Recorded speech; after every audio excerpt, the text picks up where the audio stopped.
The following is a special presentation of Digital Horizons, the leader in sports highlights entertainment.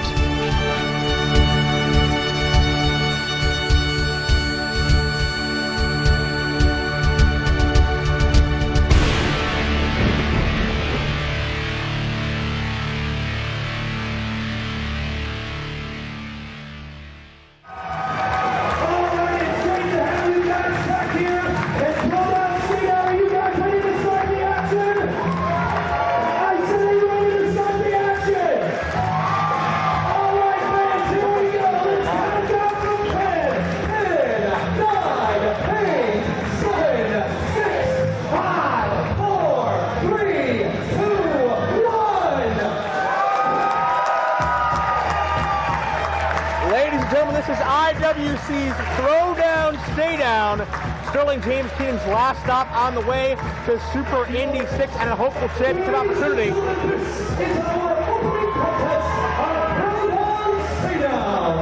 It's the number one ball with a 20-minute time limit.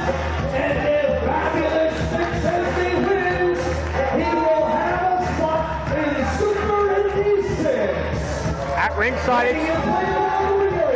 weighing at 200 pounds, this is the fabulous John McChesney. It's Joe Dombrowski, joined as always by the esteemed J-Rocc and Farnsworth, as well as making his official return to IWC in the broadcast booth, Mr. Jake Garrett. Good to have you here, gentlemen. Good to be here. Hey, kids. How's everyone tonight? A few weeks ago at our last live event, John McChesney lost a championship opportunity against Balls Hot Troy Lords, the third time he was defeated by Lords. And McChesney certainly snapped at the outset of that matchup, slapped chest flexor, our sound coordinator. As he should have. I mean, let's be honest. Let's look at everything this man's done.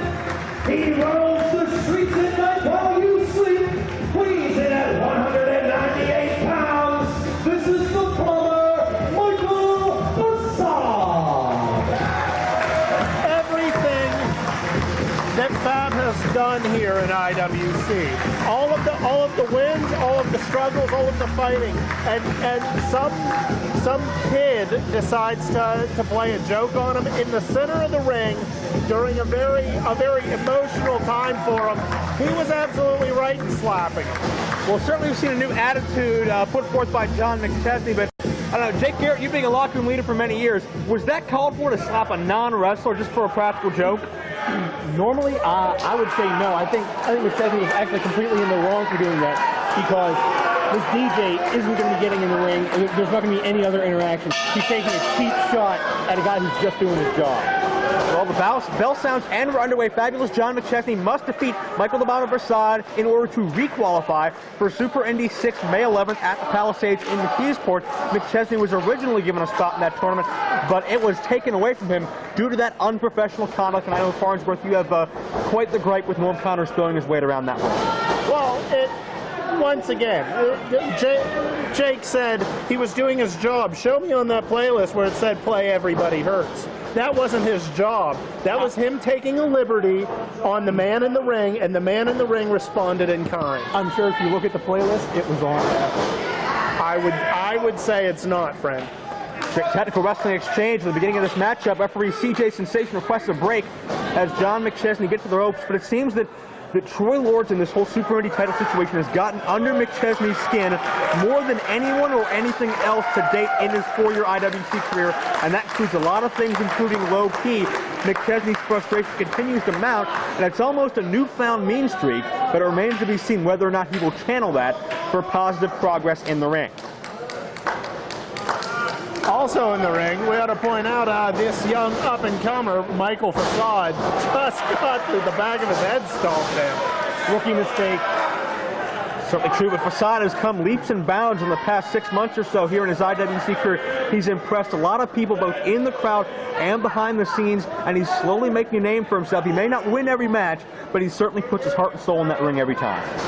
And what a name he can make for himself with a win over Fab tonight. I mean, that would be quite an accomplishment for someone as young in the ring as he is.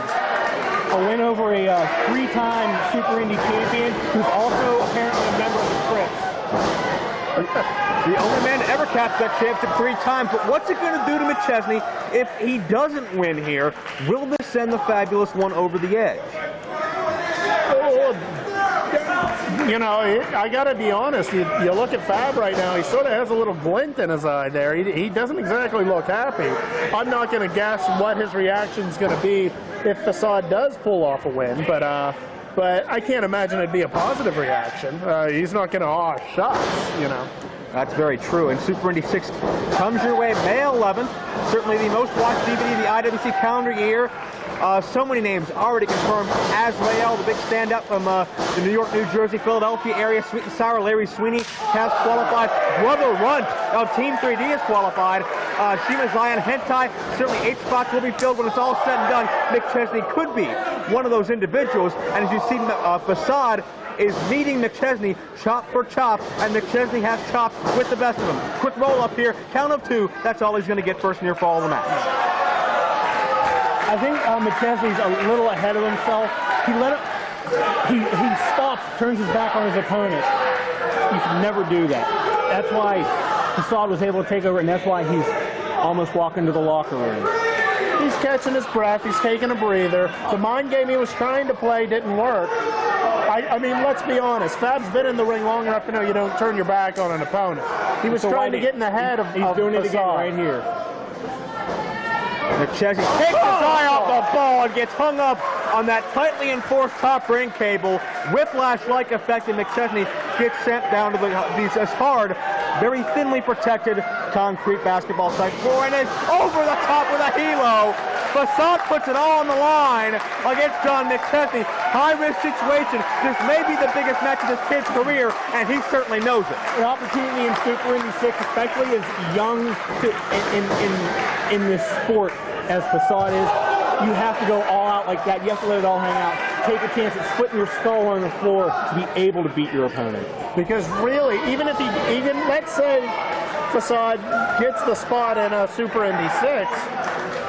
Well, keep in mind, this is not a Super Indy qualifying matchup. McChesney just has to win to retain his spot. Facade does not have a spot. Wait, what? That's not fair. Yeah. Once again, Norm Connors and his shenanigans screwing the young kid here. He's not screwing anybody. Facade is just, he's still coming up in the world. If Facade beats a 3-time former Super Indy champion who has to win this match to be in the tournament, that spot should be on the line. That spot should definitely be on the line. It absolutely would shoot him up in the rankings, but, I mean, we only have, and I should mention, as we have a quick cover in the ring, in addition to that list I mentioned a moment ago, also count Jay Lethal on that list as well. That's 6 guys. There's only 2 coveted spots. This is one of the most coveted tournaments to be a part of professional wrestling. People from the U.S., Canada, Japan, England, everywhere want to be a part of this tournament, and like it or not, 5 minutes gone by, 15 minutes remain. some people are just going to end up not having enough spots. I mean, Norm Connors is constantly negotiating with people. That is true. That is true. However, is it a level playing field for one man to be fighting for a spot and the other one, hey, if you win, good for you, pat on the back? Well, certainly it's not exactly level, but John McChesney did already qualify, so one could make the case that he would then disqualified himself for unprofessional action. Well, very true. Something I would never do. I would say he didn't disqualify himself. I would say Norm disqualified him. But his actions were out of line. Now you're placing a judgment call. There has to be ramifications for your actions. It's one thing if he does it to another wrestler, but he would do it to an official or another employee of the company, such as the DJ, such as the camera crew. Facade out of the way. There has to be ramifications on that. Great elevation on that missile drop kick moment ago. That drop kick into the corner by McChesney, but went to the well once too often. Facade had it scouted, moves out of the way, and this could be the turning point for the kid, Michael the Bomber Facade, the suburban terrorist, to get the biggest win of his career and beat Indy, the former 3-time Super Indy champion. It is a win-win situation for both men, although McChesney has considerably more on the line riding in this bout. Atomic drop, drops right on the tailbone. Roll up out of the corner. Pat O'Connor style, great bridge, 2 and no. almost had the win. Great bridge by Michael Facade. Bob Backlund would have won the match right there. Not only is McChesney fighting for a spot in Super Indy 6, but apparently he is a part of the war on terror if Facade is the Suburban Terror. Oh, please. Great leg drop. Takes Facade up. I say go USA, go John McChesney. You sound like Chris Maverick now last month. He's not a literal foreign terrorist. It's an expression. He's a graffiti artist. Wait, lateral press, deep hook, and no.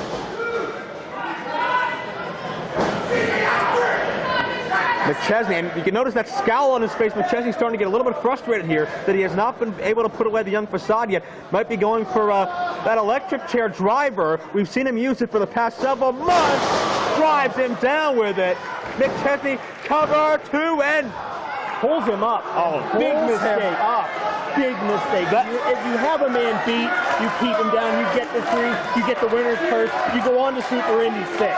Gentlemen, I'm sure you'll agree with me. I have never seen John McChesney pull up an opponent when he had the attempt to win. He's too much of a competitor normally. He's going for it again. Screaming out Super Indy 6. Covers him. 2. Is this? He pulled up again. McChesney is not taking an opportunity to win this matchup as it's presented itself. He's instead going to punish him. And every time he picks him up in that electric chair position, you hear him yell. You hear wait a second, Michael the Bomber Facade yelling.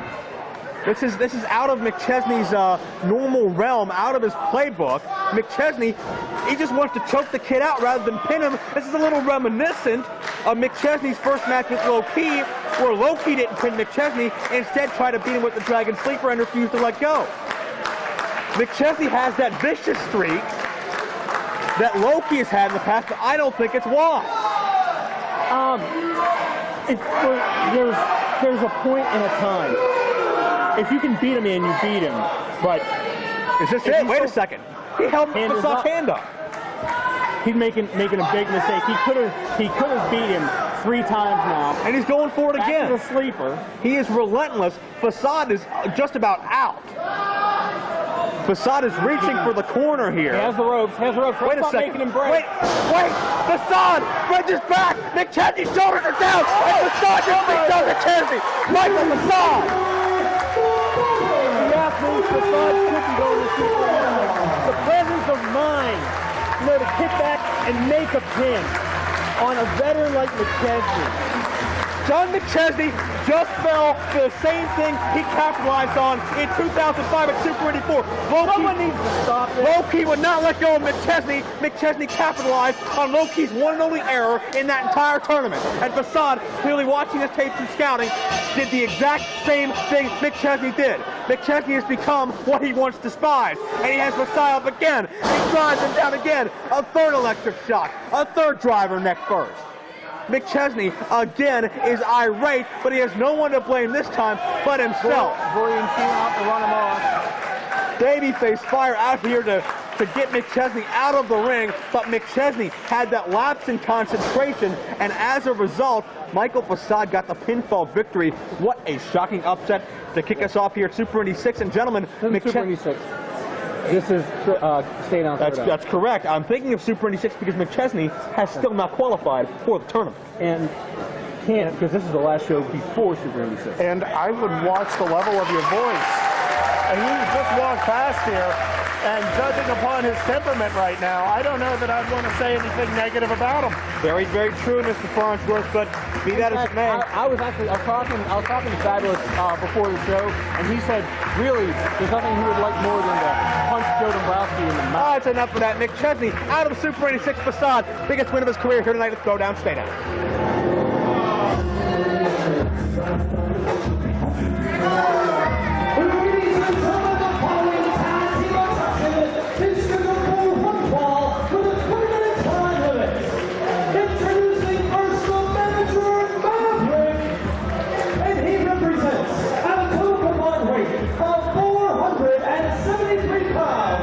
The team of Romeo, Roselli, Antonio Thomas, they are last year when Chris Maverick was fired as the manager and advisor of Shiima, Xion, and Jason Gory. February, these two men, Justin Idol and Eric Ecstasy, fired Chris Maverick. Nobody wanted him. Nobody wanted to give up 60% of their contract. Nobody could put up with the interference. So finally, he went out and recruited Romeo Roselli, Antonio the Promise Thomas, the former Heartthrobs in WWE, now they're the Heartbreakers, and they're personally hired by Chris Maverick to take care of these teams that, in Maverick's eyes, wronged him and betrayed him. And he does have a point. Both of these teams did turn their backs on him. Well, they had good reason, wouldn't you say so, after Chris Maverick's constant meddling. He never liked Jason Gory, and certainly anytime you sign a contract with Maverick, you're going to get ripped off. I can agree with that. I can definitely agree with that. 60% way too much. 45, that's about fair. And did you notice they fit in real well with Chris Maverick? The ego of Romeo and Antonio. Oh, double Barnsworth. That would be a double rear claw. Okay, we'll go with that. Did you notice the ego of the Heartthrobs? Though Romeo Roselli was walking the ring counting his abs. I think he got up to about 10 or 12. He claims there's 19 and they're all symmetrical. I don't think that's possible. Are you going to disagree with him? Or are you going to go up and count for him? I'm going to stay right here. Thank you very much. But Eric Ecstasy on the outside, taking control, and Justin Idol, the aerial icon, with a helo to the outside as the sexual icon. Eric Ecstasy holds the foes, and this is not going the way Chris Maverick had hoped. Right now, Chris Maverick has to wonder just because, let's be honest, bringing in the Heartbreakers cost Mav a pretty penny. And he has to wonder just how far his investment's going right now. I am going to say the Heartbreakers definitely have the ability to get the job done, and it's possible that they will beat sexual harassment. Had they hired a different manager who knows all about sexual harassment, they would have a much better chance. But hey, they went with Mav. I think I see where you were going there, but well, let me just play devil's advocate here for a second. Okay, that's enough of that. No. The thing I want to bring up here is, I may have been discounting the Heartbreakers, but they've had a lot of road time. They've had a lot of time to perfect their tag team craft. When they were with their former employers, that was a 4 or 5 shows a week gig. They, for lack of a better term, hone their skills. It's a great investment to try and go against sexual harassment. It's just right now, Mav has to be a little bit worried. Idol tries to take away the vertical base. Antonio the Promise Thomas up and over one more time. And again, a leapfrog off the rope. Out quickening Justin Idol thus far. Leapfrog now, but walks right into an Idol shot. Right up into the mouth. Lateral press attempt, cover, 2 and no. You know, Chris Maverick... he should have hooked the leg. Indeed, very true. Chris Maverick has all these connections to the modeling world, the photo shoots, of course. That's where him and Shiima Xion hit it off. Only fitting that he would find Romeo Roselli, who's also appeared in several high-profile photo shoots in the modeling world. He's been on Fuse TV, the Food Network. Romeo Roselli really turning into a conglomerate all on his own. Only natural that Maverick would drift towards a hot commodity like Roselli. That's actually how they've done it together in the modeling world. Mav has actually done a couple of his photo shoots. I believe it. Heartthrob scored a victory at the Night of Legends in Franklin in singles competition. Antonio the Promise Thomas defeating Vendetta, but certainly this is their first taste of official tag team action in IWC. However, it's not their first taste of sexual harassment. Well, be that as it may, we saw them in their first bit of IWC action 3 weeks ago. Sexual harassment were trying to watch the backs of their allies, Babyface Fire, but the Heartbreakers from behind with steel chairs took care of that situation. Speaking of situations, the sexual harassment has a situation on their hands with Mr. Idol just getting dumped on his head. Indeed, it is Antonio Thomas in the ring against Justin Idol. Of course, Heartthrob, very well known from OVW, from WWE, a recent cameo on TNA. But I think what we're seeing right now is a more focused and a more aggressive Heartbreakers tag team than we've ever seen in any of their past televised exploits. This is almost a different team.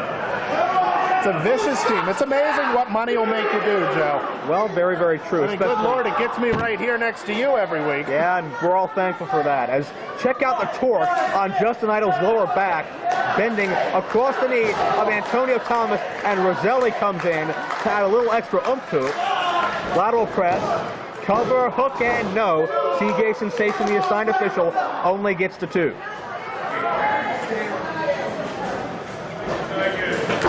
Romeo, the current heavyweight champion over in the country of Italy, certainly very well traveled in his post-Stanford, Connecticut days.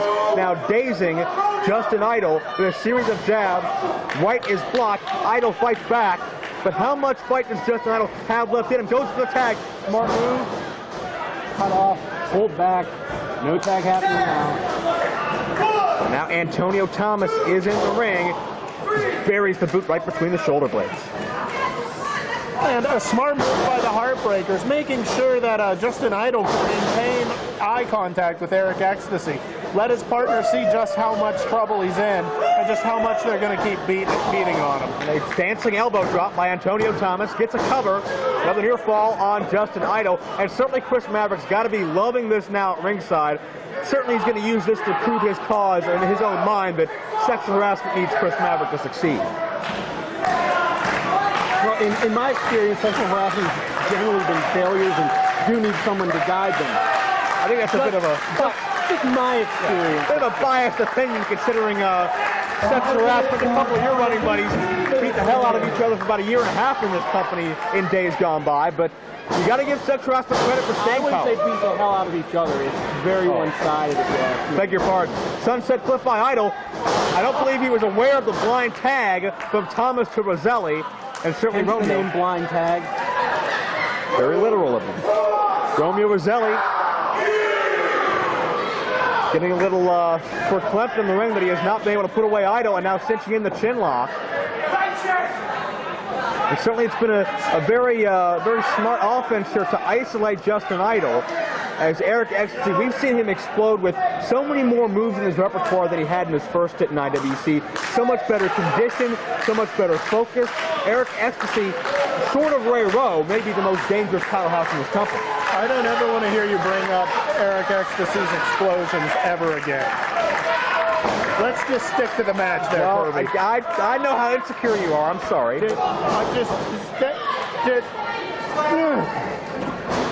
Romeo with a hard slam. And Heartbreakers maybe looking to finish this off here. Tag, back in comes Antonio Thomas. On the top. A drive-by? Could be. No water in the pool, or no bullets in the gun, so to speak, if you want to go that route. Idol ducks underneath, over top of Thomas, the tag made.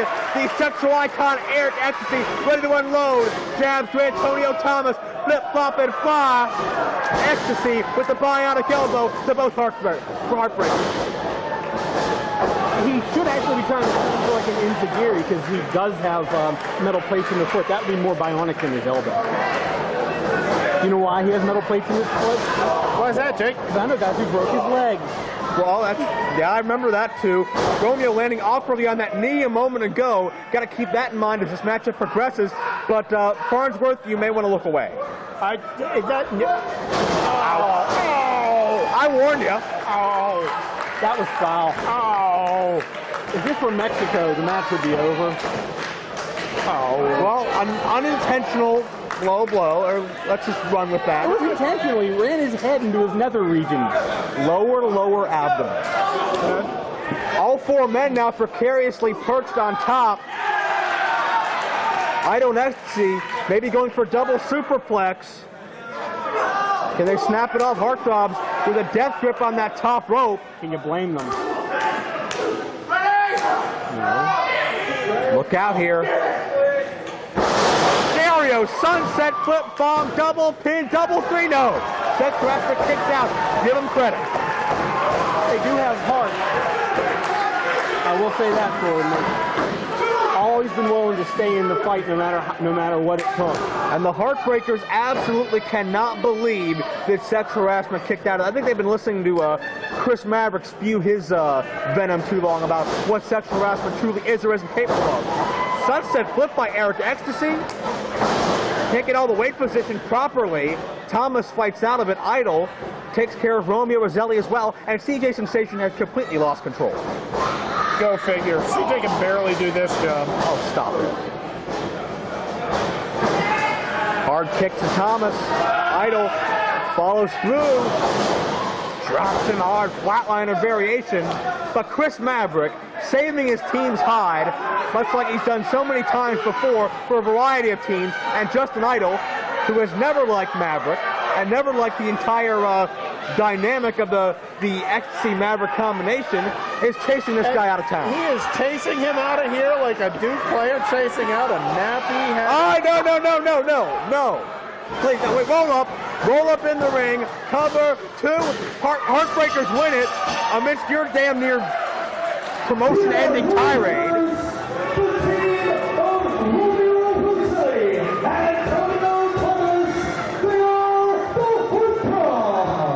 And what did Chris Maverick just put in the old win-loss column of sexual harassment? That'd be a check mark. Yeah, that actually it's an loss for L. sexual harassment. They should be used to that, my experience. Okay, that's enough of that. Heartbreakers are victorious in their IWC Tag Team debut over sexual harassment, but thanks to the Chris Maverick distraction and a Romeo Roselli low blow, that led to the victory. Low blow. All he did was kick the rope.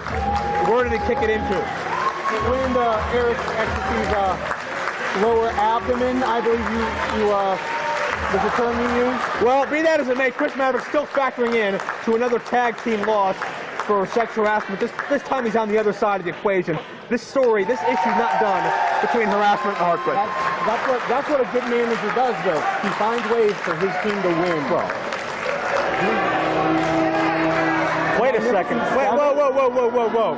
Stephen Coulter, for about the 3rd or 4th straight month, not on the show, not in the company. He got fired in December, and he's showing up to watch.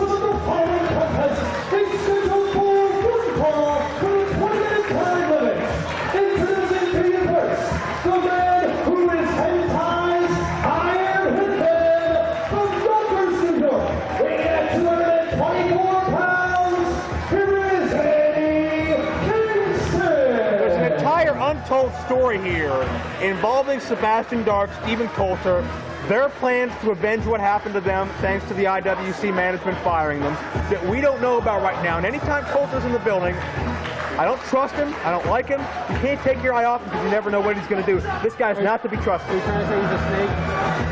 Yeah. You want to stare at him all you want. He paid his money, same as all these other mouth breathers. He's allowed to sit in that chair and watch this great action. Oh, relax, Eddie. First things first, I'm going to touch you with his deal, trust me. First things first, ladies and gentlemen, when I do this, I need you to shut up and listen.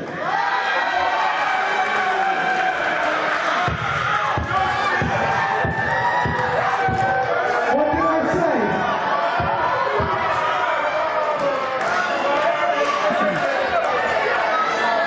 Look, I'm supposed to keep this brief, so please shut up.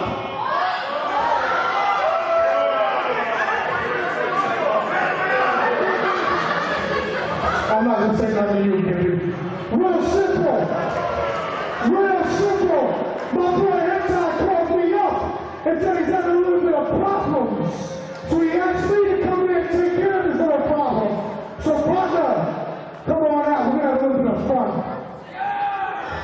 Eddie Kingston is the hired hitman tonight of Hentai, who's gotten into more than one physical altercation over the past few weeks with the man about to be introduced, Dennis Gregory, including one on the streets of the south side of Pittsburgh that is the reason Hentai's not here due to an apparent injury. Why would anyone want to be on that dump, the south side of Pittsburgh? Well, that wasn't my point, but it's nice you make your opinion. I was actually there for it. And Denny Gregory, cheap shot, low blow. I was just minding his own business, and Denny Gregory decided he needed to pick a fight. The man who claimed to be America's hero, fighting for his country, taking a cheap shot on a man. Got to be a foot taller than him. Easily. That's horrible. if you are going to buy into anything Jay Worth and Farnsworth are saying, you obviously have not been paying enough attention these past 2.5 years. We don't know anything about this Dennis Gregory hentai altercation. For the past 2.5 years, where was I? Well, largely not here. I'm supposed to know about that. Oh, Like, I'll take care of my own business. trust me, his reputation travels far and wide, believe me. But I don't believe I know that. I do know that. He's a very trustworthy person. It's in his name twice. It's going to be a long night. Let's hear from Dennis Gregory. Headguy's higher hand. Ladies and gentlemen, live in proof. You get what you pay for. That wasn't good. Headguy's, I'm not allowed to swear anymore. Female dog is what I call it. And you know, you're saying I'm a little fraud.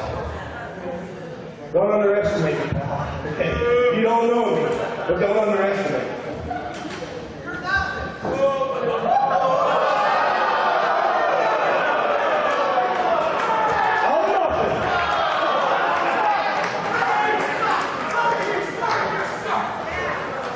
After the show, I'll be outside. Just try me, pal. I'll set you.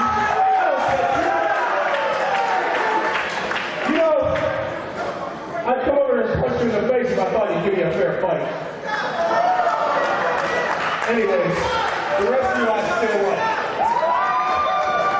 Well, Dennis Gregory, as Eddie Kingston, the King of Diamonds, jumpstarts this matchup. This is Kingston's first matchup in IWC in about a year and a half. Recruited to come back to the company by Hentai to deal with these problems Hentai's been having with Dennis Gregory.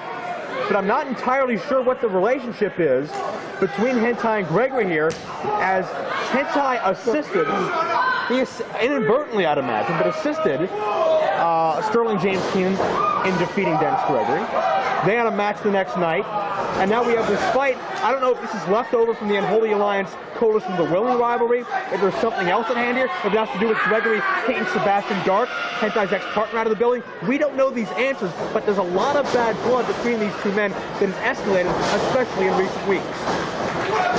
It goes back even farther than that to Hentai's early days in the sport, coming back from his training in Japan.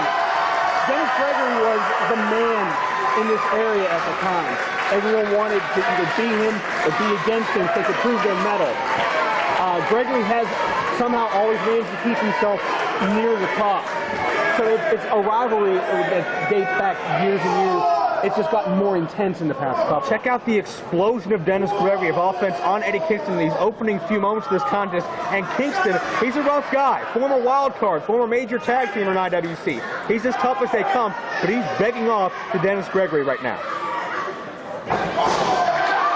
Well, if you can look back into the history as far as you want, none of it matters, because what this is all about, I'll spell it out to you.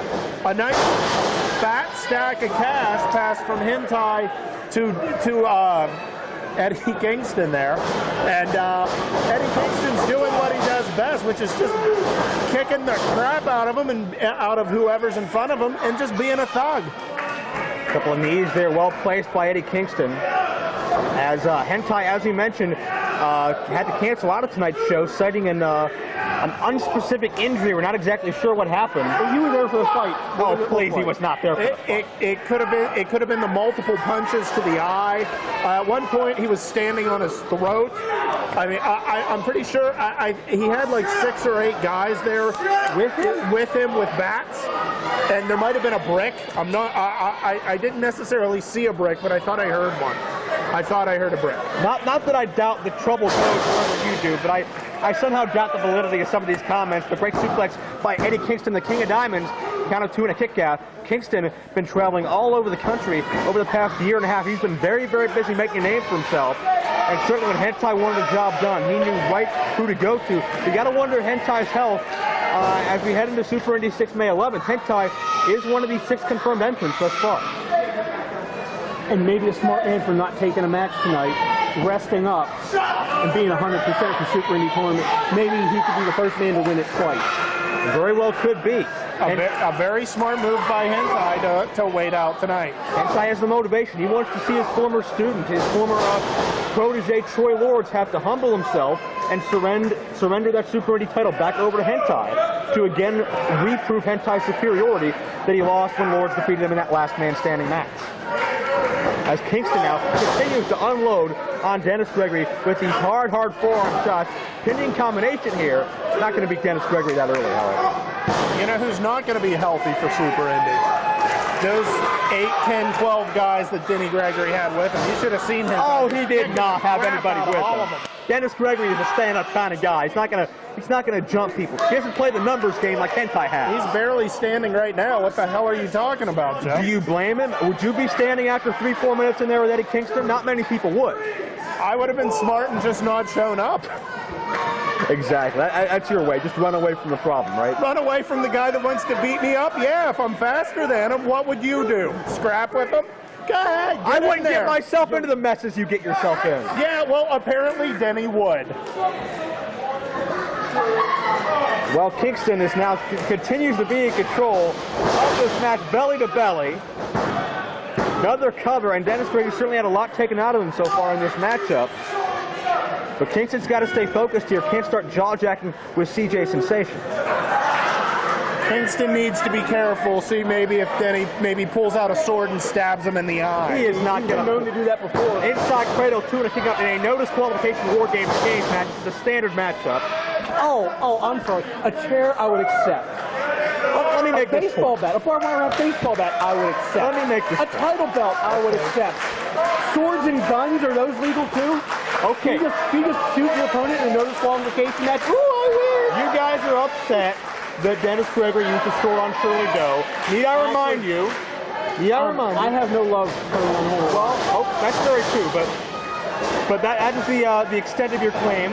But I will remind you, if Gregory comes back in the neck breaker 4 weeks earlier, before that cage match, Doe tried to hang Dennis Gregory alive with a rope in the middle of the ring. Eye for an eye. But that's past business, that's prior business, that's in the past. Right now is Gregory versus Hentai, and Hentai hiring What Eddie does a Kingston. rope have to do with taking someone's eye out? Yeah.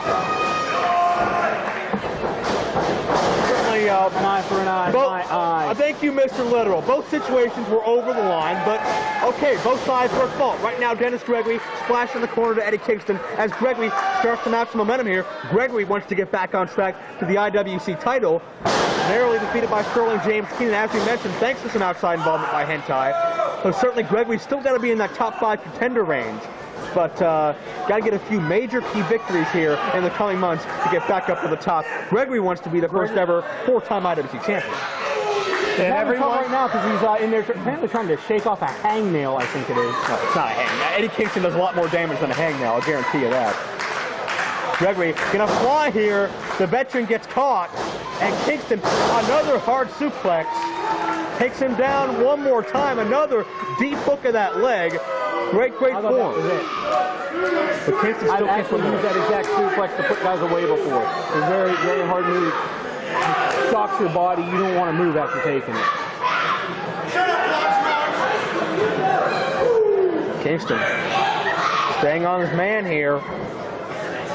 As he should. That's what he was paid to do. Kick the crap Very out true. of Denny Gregory. Gotta believe Hentai's watching this footage somewhere, smiling ear to ear on the damage being done. Like Dennis Gregory's 24 friends did to Hentai. No, 24 now. Get out of here. There was easily 2. Were you there, Joe?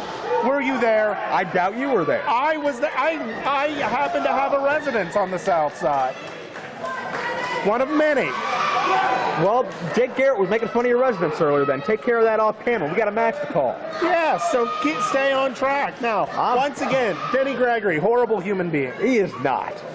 Stabbed a man in the center of the ring, and he's getting what he deserves. Superplex, nicely done. But check out Gregory. Veteran instincts, hooks the leg. I think Gregory got it. No. You can easily see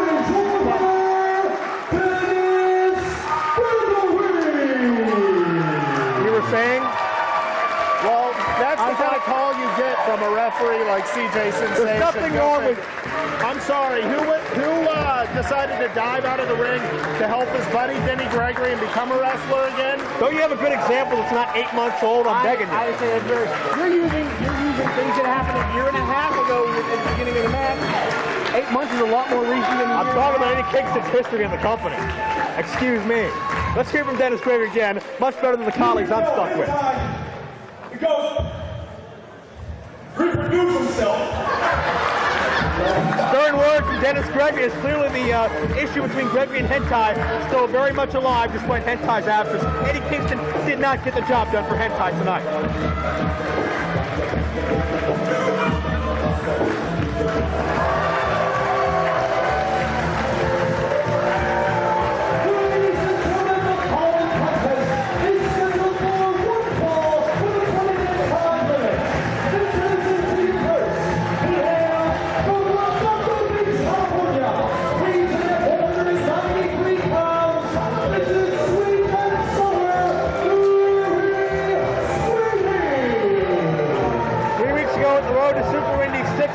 Sweeney took issue with Jimmy Jacobs, who returned to IWC much more flamboyant, much more eccentric than he was in his prior life here.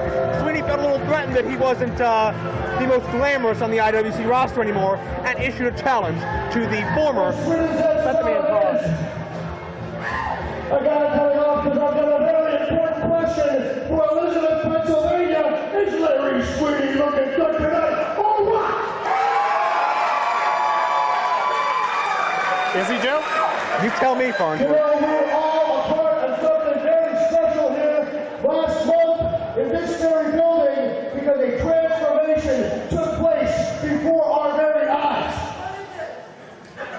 That emo wimp, Jimmy Jacobs, stood here with me, before me, and he transformed into a former incarnation known as the barbaric berserker Jimmy Jacobs.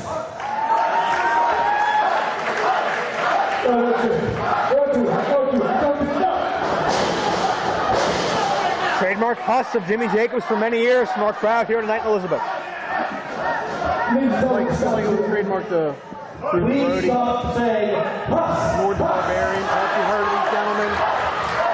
Well, Sweeney trying, whoever it originated with, obviously it's a takeoff of Brody and the Berserker from years gone by. Sweeney does not want to hear it. Well, tonight I'm wrestling the barbaric Berserker Jimmy Jacobs. And let me tell you something, son. You might be bad, but I'm bad.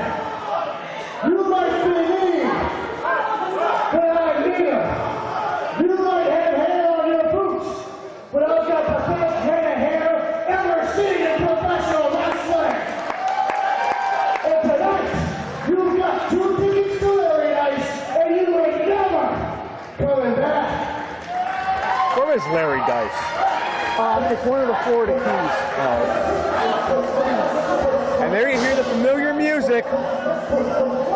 The music we've all wanted to hear for how long? Because let's be honest, we were a little tired of the daffodil. Well, your opinions on Jimmy Jacobs' new lifestyle aside, it's been the first time since December 2004 that the Barbaric Berserker has been in an IWC ring.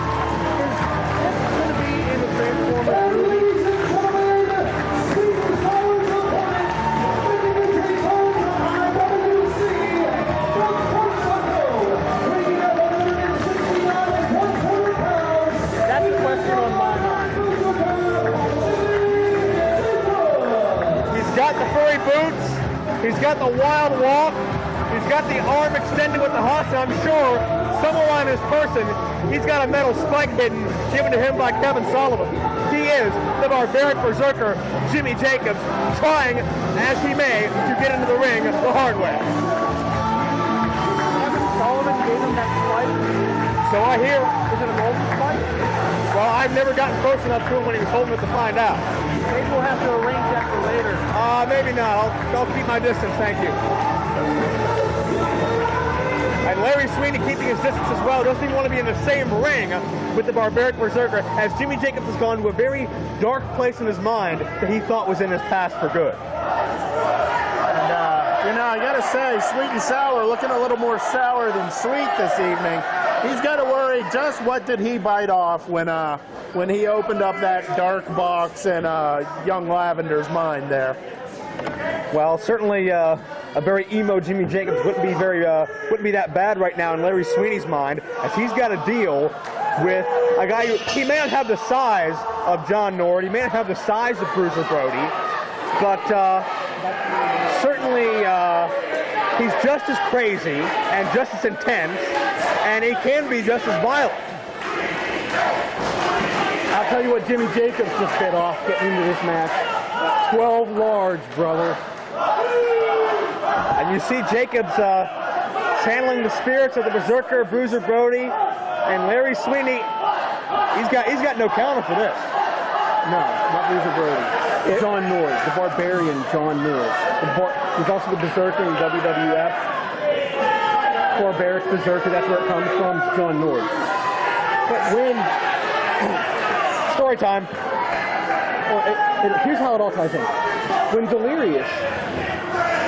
Delirious mentioned sent the letter to Norm read, he said he had to have it sent to Jimmy Jacobs. When Jimmy Jacobs got it, it was all hush, hush, hush, hush, hush. Yeah. He had it sent to John Nord to have it translated. Remember your history. And remember your history. You were an announcer here at that time. Remember your history. And I bring up obscure information. Larry Sweeney still on the outside, afraid to get into the ring with Jimmy Jacobs.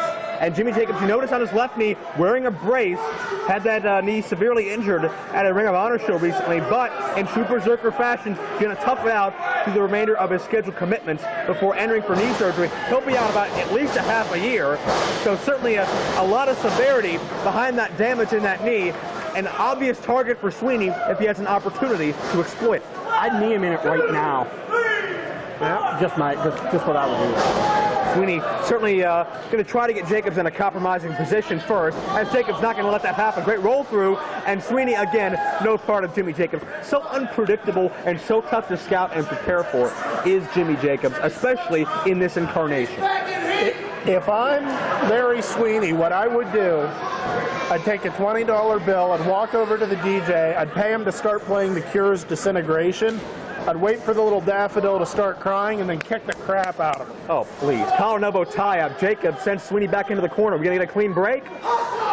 And Jacobs did not need to break on Sweeney. It looked like he was going to chop him right in the middle of the head. He was not. Hand up like this. What do you think? If I'm doing this to you, Joe, what are you thinking? He didn't do that. He had it stretched out forward. Right psychological right before this, he was like this. Maybe it's an homage to Shark Boy. I don't know. He was going to make an omelet. Side headlock. Sweeney sits it in, but Jacobs slips in underneath, reverses it, and then you see more hussing from Jimmy Jacobs. The back and forth technical wrestling here by both men. Jacobs, of course, even though he may not want to when he's in his persona a lot, he can certainly wrestle. Jimmy Jacobs made his debut in IWC. Great series with Alex Shelley in 2003. Great back and forth contest there. Jacobs can go with the absolute best in the world. Oh, he's a great wrestler when he isn't, crying over a Morrissey album. I mean, this is what the people wanted to see. They wanted to see what Jimmy Jacobs, what they knew he was capable of going out there and being an intimidating brute force. That's true. Kind of. Instead of a delicate weeping flower. Exactly. This isn't about doing it for her tonight. This is about... he's doing it for him, and it's about time. And I don't think Sweeney has figured out the Barbaric Berserker enigma thus far. And now he wants to go for a test of strength. Let's be honest. I think what Sweeney did was pull the pin on the grenade and toss it and just see what happens. I mean, and so far he's testing. He's trying to figure out where are the strengths, where are the weaknesses. There's one. He kicked him in it. Goes to the midsection to get the advantage here. Sweeney with all the leverage now on this test of strength. Jacobs down to his knees, got to get to a vertical base here if he can, but easier said than done. These hush chants certainly going to help though. Jacobs is up. And Jacobs muscling Sweeney all the way down to his knees and then some. Jacobs now steps on the hand with the furry boot. That's just dirty. And Sweeney wasn't when he took the cheap shot to the midsection? It's not as bad as breaking someone's fingers by stomping on them. It's a matter of personal opinion. I don't think he broke his fingers. He may have. You don't Forearm know. shot. Jacobs, look out here, gonna fly. Tope through the rope. Speed up. Jacobs goes high risk. That daredevil type attitude we've seen from Jacobs in the past. Certainly something that his current incarnation probably would not attempt. 5 minutes gone by, 15 minutes remain. Shut up, Chuck. What I was going to say was, and that's, we're getting the reaction out of the crowd because of that. I mean, when backstage today, when I saw Jimmy Jacobs, he was just sitting there, you know, chanting Huss. Last show, he tried to read me some poetry. Well, that's a nice gesture. No, it's a gesture that gets your rear end. What do you want to call that? Huss school? Shot from the middle of the top rope. Old Huss? You mess with the wrong berserker! Did he lose his gum? And it threw it right in Sweeney's face. It's not often we see Jimmy Jacobs as a barbaric berserker say anything other than Huss, and Sweeney retaliates with a couple fingers to the eyes. Great equalizer, because as we all know, no matter how much you work out at the gym, there is no eye machine. Very true. And Jacobs is blinded right now. Sends Jacobs to the outside. Sweeney gets a breather here to rethink his strategy. Sweeney's certainly very proud of himself, but he is a long way from winning anything yet. Very true. I mean, now if this were compassionate flower Jimmy Jacobs, that would be about all we could take. But this is the barbaric berserker Jimmy Jacobs. This is what we want to see. If I was Larry Sweeney right now, I'd be digging through those boots for that spike, and I'd be using it on Jimmy Jacobs. Well, that's not legal, is it? But you'd be cheering if Jimmy Jacobs was doing it, wouldn't you? Oh, no, I wouldn't. Certainly, it's all about the context of... It's okay for him to stomp on Sweeney's fingers, breaking his hand. There's nothing against the rules to that. You say it's okay. It's okay for him to go diving like mad into the crowd, possibly injuring spectators. It's also Your disregard for human life is appalling, Joe Dombrowski. another legal move in the confines of professional wrestling. The right hand, however, is not. Yet Sweeney continues to use it into a cover, gets two. You are not the type of person, Jake Garrett, I would figure to jump on the Larry Sweeney bandwagon. He's a tremendous wrestler. What's not to like about him? He is a tremendous wrestler, but you get that and then some from Sweet and Sour. Just like when you order at a restaurant. All that and then some. Jacobs fighting out of Sweeney's grasp. The charge in, but walks right into the knee, right into that midsection. And again, Sweeney showboating. He's got a capture. He says he's putting him away, just like Jerry Lawler. Well, breaking the forearm into the face and eyes of Jimmy Jacobs. That's the texture of the elbow pad, of the tape, and then of the arm, just grinding right into the eyes, taking his opportunity. And as long as referee Skinny McGee there doesn't disqualify him for it, then it's fine. His name's Bobby Williams. Really? 2-0. You sure? Jacobs gets out. Please ignore Farnsworth. He's had this referee complex for years now. As Sweeney. Right there, Stephen Colton. Yeah. One of the best referees we had. What complex? Colton's a jackass that got fired. We don't need to mention him in this match. And Sweeney is measuring Jimmy Jacobs for what I don't know, but it can't feel good. You might be measuring him for 2 tickets to Larry Dice. Very well could be. And Sweeney did not do his homework on Jimmy Jacobs. Head first into the turnbuckle. That's not going to work. I know he was either bald or Samoan. No effect. Those are the rules. Well, there's a few screws loose in Jimmy Jacobs to get him in this state of mind. There's not much of damage up there right now. Hard chop to the head. Clothesline follow through as Jimmy Jacobs now explodes with offense. The barbaric berserker explodes on Sweeney, who again is looking for a way out. We know it's coming here. He's biting him and he's on the ropes. He's got a 5. You condone He's that? got a 5 You count to condone break. Jacobs up top now. Certainly when Sweeney was bending the rules, you weren't saying anything. Crossbody from the top, 2 and no. Sweeney again escapes.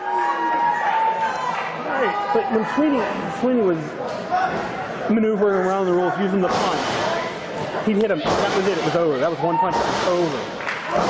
He had him in the corner, and he was chewing on his head. Sweeney used a series of right hands. I don't know what match you're watching. Yeah, but each one was only one. Follow through. Shot right between the shoulder blades. Neck breaker. Drops him into a DDT as well. Nice combo from the sweet and sour one. Gets another near fall. As Sweeney has done a good job of negating the momentum that Jimmy Jacobs gained in these past several moments as he was hussing up. And Sweeney, well, I think he's heading for the camel clutch. yeah, almost an Iron Sheik-like homage there. But Jacobs sees it coming. Sweeney wasting way too much time. Look out here, Spine Buster.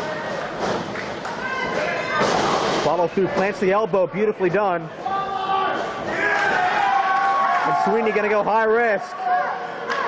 Sweeney not really at home on the top turnbuckle. Will this pay off? Almost lost his balance. Elbow drop, nobody home. And look out, Barbarian Berserker is feeling it. He's a short guy, but wow, he got his leg up there, didn't he? Huge boot contra code here. Takes him up, drops him down. The contra code. He's won many a match with this move, and he just pinned Larry Sweeney. Jacobs wins.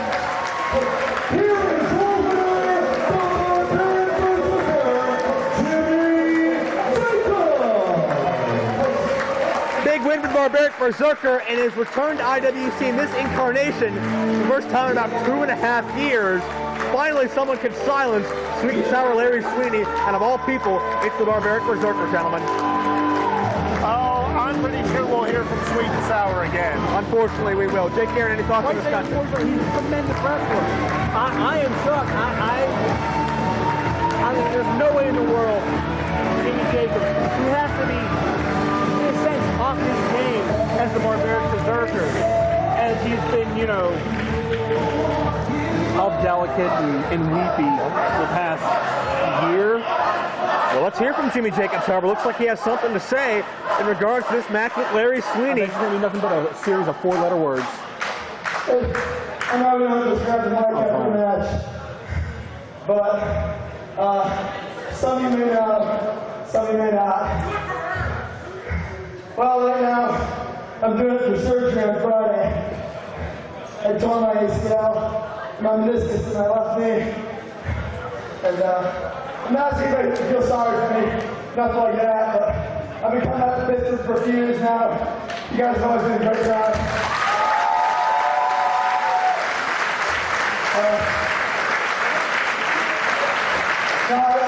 I've been up for 8 years now. The doctor told me I might not be able to wrestle until 2008, I'm sorry, 9 months. And next year, for a guy that does this for a living, just pay my rent, my livelihood, and this is something I love more than anything. It's going to be a hard time for me. So, I just want to say thank you to everybody here.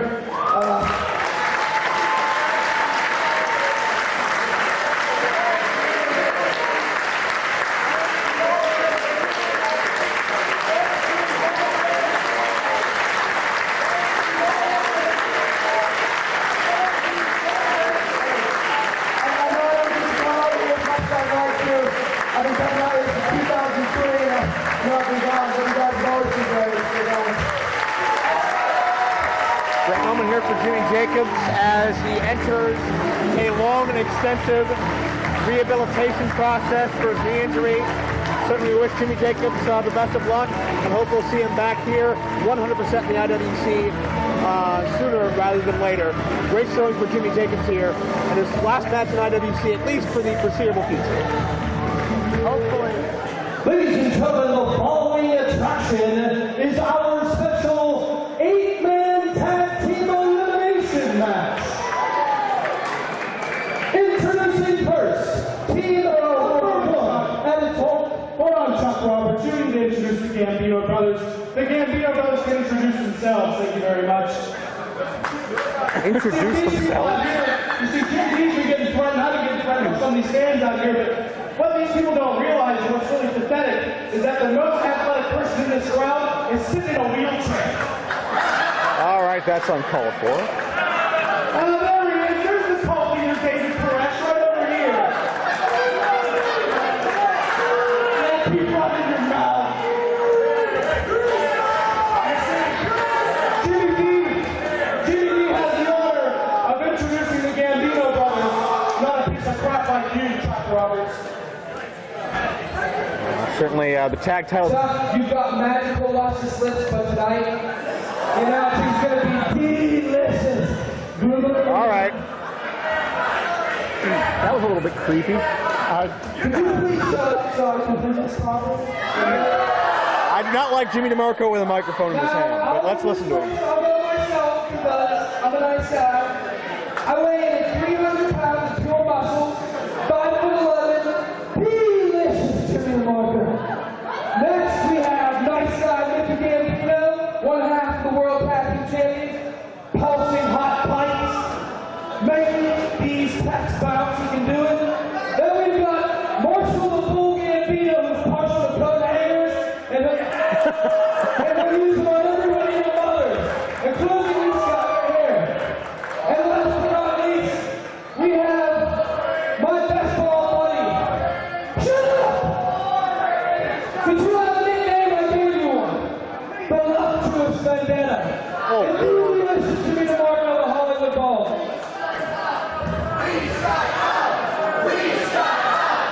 Give me 1 second. I was telling your mother to shut up last night when I had her screaming.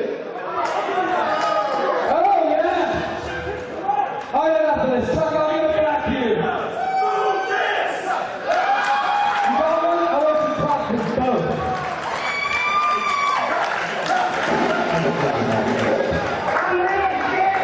Gambino's third tag title reign has only made their attitude more conceited and more surly as the months go by, as ever since this family came together. Mickey and Marshall Gambino, their cousin Jimmy DeMarco, and of course the hired muscle Vendetta, they've been damn near unstoppable. Why was DeMarco thrusting his hips at a man? In this 8-man tag team elimination match, which has a 30-minute time limit, team number 1 at a total weight of 482 pounds, J-Rocc and Rowe, the Queens of Mafia. Former IWC Tag Champions in their own right, J-Rocc and Rowe have been the target of recent assaults from the Gambino family. But even in a 4-on-1 environment, they can only keep that man, the uncontrollable Rowe, down for so long. Rowe is a beast. I like to call him the human forklift. His rookie year in this sport, I saw him suplex a 470-pound man. T-bone? T-bone. Yep, medium rare. One of many reasons why he is the baddest man in IWC. And another couple of former tag champions on their way to the ring now.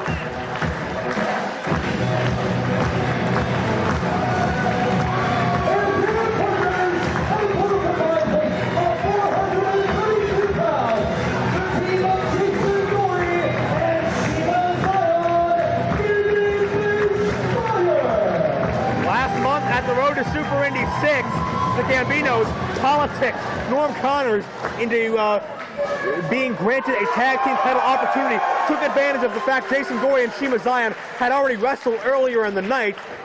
They were tired, they were fatigued, they weren't up to a title defense, but the Gambinos knew that Gory and Xion would not back down from a challenge. They capitalized on that and won the titles just a few weeks ago, and this is the fallout, the aftermath? The fallout, the aftermath, indeed, to that situation, as both of these teams have a lot of bad blood with the Gambino family over these past few months, what the family's been doing. Now, the smartest thing the Gambinos did was try to get these two together. You're looking at a cohesive unit with the Gambino family. You're looking at people that have trained together, that know each other, versus two teams that are teaming together tonight, but really they've dumped each other on each other's heads many times. There's no love between Babyface Fire and the Cleveland Mafia. We saw the Gambino family in 2006 almost completely fall apart with the infighting between Mickey and Marshall and their cousin Jimmy DeMarco. But ever since they were able to get on the same page and solidify their unit, they have been unstoppable. They are the champions. They're on top of the division again. Oh, stop it. I know what you two are giggling about. Homo.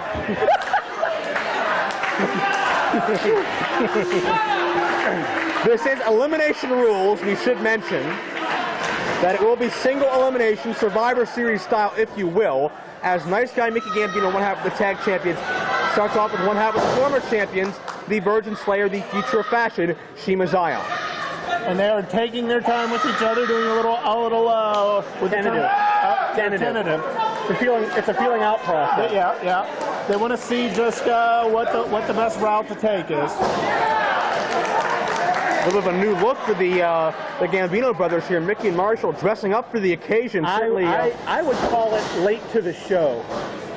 well, I don't know about that, but Maybe they didn't have time to change into their gear. maybe they did. Just my take on that one. Maybe they're traveling in style now that In a moving van? they have the extra. Oh, that's not a moving company. Give me a break. Now they have the extra cash bonuses to come with being champions. They can afford a little bit more lavish garb, and certainly their side job, wink, wink, nudge, nudge, doesn't hurt either.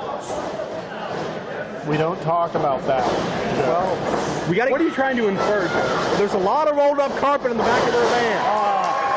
One of the reasons why I love Babyface Fire is they're so explosive. They're so quick. It's the most exciting team in professional wrestling. Jason Gory quickens the tempo in a hurry here. Tempos actually weren't that fast. Series of arm drags. Sat the heads by Jason Gory. Sends Mickey over, and Mickey looking for refuge in the Gambino corner now, as it is advantage Babyface Fire / Cleveland Mafia, the unlikely foursome. Certainly doing well so far. Gambino family not been able to get out of the blocks thus far. And these are two men who have certainly clashed time and time again in this company. DeeeeLicious, Jimmy DeMarco, and J-Rocc. Matter of fact, DeeeeLicious Jimmy DeMarco is probably still feeling a little pain in his arm from when one of J-Rocc's former tag teams broke his arm. That's very true. As J-Rocc sends DeMarco for the ride, follow through clothesline, and J-Rocc certainly going to win a power game against Jimmy DeMarco in this match, unleashing these brutal chops. Jake Garrett, you being a veteran of tag team wrestling, how does the elimination dynamic change one's strategy going into a match such as this? Well, myself never being involved in a match of this type, but you would think that you really want to be the team to get that first pinfall, eliminate one of their guys, because so you have the numbers advantage. You can make more tags keeping your guys pressure while they have fewer people to get involved in the match. Tag team in to the baddest man in IWC. Rowe explodes with a suplex overhead. Rowe is controlled aggression. You can see that icy cold stare on Rowe's body. No remorse for anybody he damn near maims in that ring. And look at the look in the eyes of Rowe. Challenging any of the other Gambinos to come in after him. All he wants to do Is hurt people. is inflict pain. Absolutely right. Double team offense here. Gory and all the way up. Triple team, actually, as now Gory takes over on DeMarco, as Rowe and J-Rocc making great use of Jason Gory's body weight and body in itself as an offensive weapon. But check this out. Speaking of offensive weapons, nearly 300 pounds of Marshall the Bull trying to charge through, and Rowe with the double knees vaults Marshall the Bull back into the corner. And Rowe's a big guy. He's about 260, and he flies across that ring with the greatest of ease. He just slammed his partner, Jason Gory, on top of Gambino.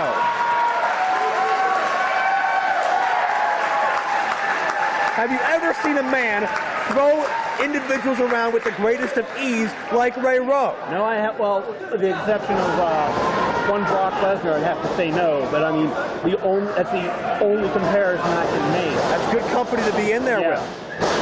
Sunset flip by Shiima Xion. I believe Shiima and Vendetta are the legal men. Don't quote me on that. Action moving fast and furious That here. was the count that the ref made, so I'm going to say that they're legal men right now. As this matchup finally starts to settle down again, and you see the power of Vendetta. Going to control Shiima Xion. Backs him into both buckles, drops him with a spine buster, and DeMarco flies, which he doesn't do often, and we can clearly see why. Great form, bad landing. And now it's Gory and DeMarco in the ring. Quick roll up by DeMarco, cover. Did DeMarco go downstairs? This would appear to be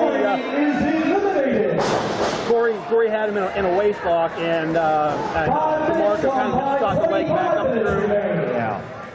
Oh, well, but I think Gory's having more Hairspray. Wait a second. That's a photo op. He's going for the Shiima Xion photo op, and we don't need to see that. And that was a mistake. I don't. Very ill-advised move by DeMarco, making it quite rather easier for Shiima Xion to counter, and DeMarco did not think that plan through. Hairspray in a very sensitive location. I think he needs a tag. And possibly a quick wash. Shiima Xion trying to fight his way out of enemy territory, escapes a 3-on-1 disadvantage, and now focuses on who is certainly the weakest member of the team right now, for a number of reasons, Jimmy DeMarco. Oh, the power of Marshall. Referee's got to get some control here. He's completely lost things again. Oh my lord! Stomach first on DeMarco's knees, cover, and they just got rid of both of the former tag team champions as of last month. That's the tag team cohesion of this family. One of the best teams you're going to find anywhere. Xion and Gory have been eliminated already, and it's down to the Cleveland Mafia against 4 members of the Gambino family. They are used to being against all odds against the Gambinos in the past. We saw them wrestle the Gambinos 2-on-3 last month, but this is a whole different situation. This is 2-on-4. Yeah, but one of those 2 is Rowe, so this might actually be fair for the Gambinos. But even Ray Rowe is human. So could this be enough for the Gambino family to finally mount an edge on Ray Rowe and pin him? The only time Ray Rowe's been pinned in IWC since forming the Cleveland Mafia was at the hands of a 2-on-1 disadvantage when Vendetta illegally assisted Jimmy DeMarco on the outside. Oh, there was also the title tournament.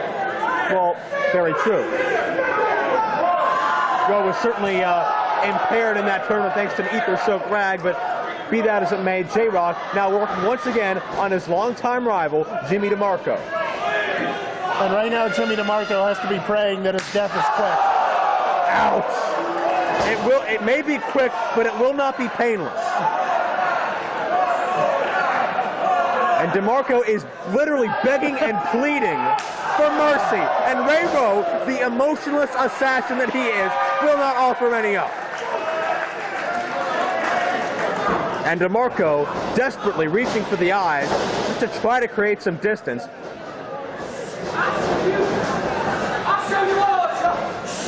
Oh, DeMarco possibly should have made a tag there, but just wanted to rub it in on J-Rocc. Another shot to the eyes. If you look closely, Cover here, 2 and no. You can see Ray Rowe's fingerprints on DeMarco's chest. I don't deny that one bit. Ray Rowe can do more damage with his hand than most men can with a metal object. DeMarco sends J-Rocc in, but Marshall Gambino gets the knee up, and J-Rocc now has to battle out of enemy territory, but DeMarco comes back with a neck breaker. You see another cover attempt here? A few seconds to roll him over, and that could have been the difference between a J-Rocc elimination and not. And again, referee loses control, and Ray Rowe is getting ticked off.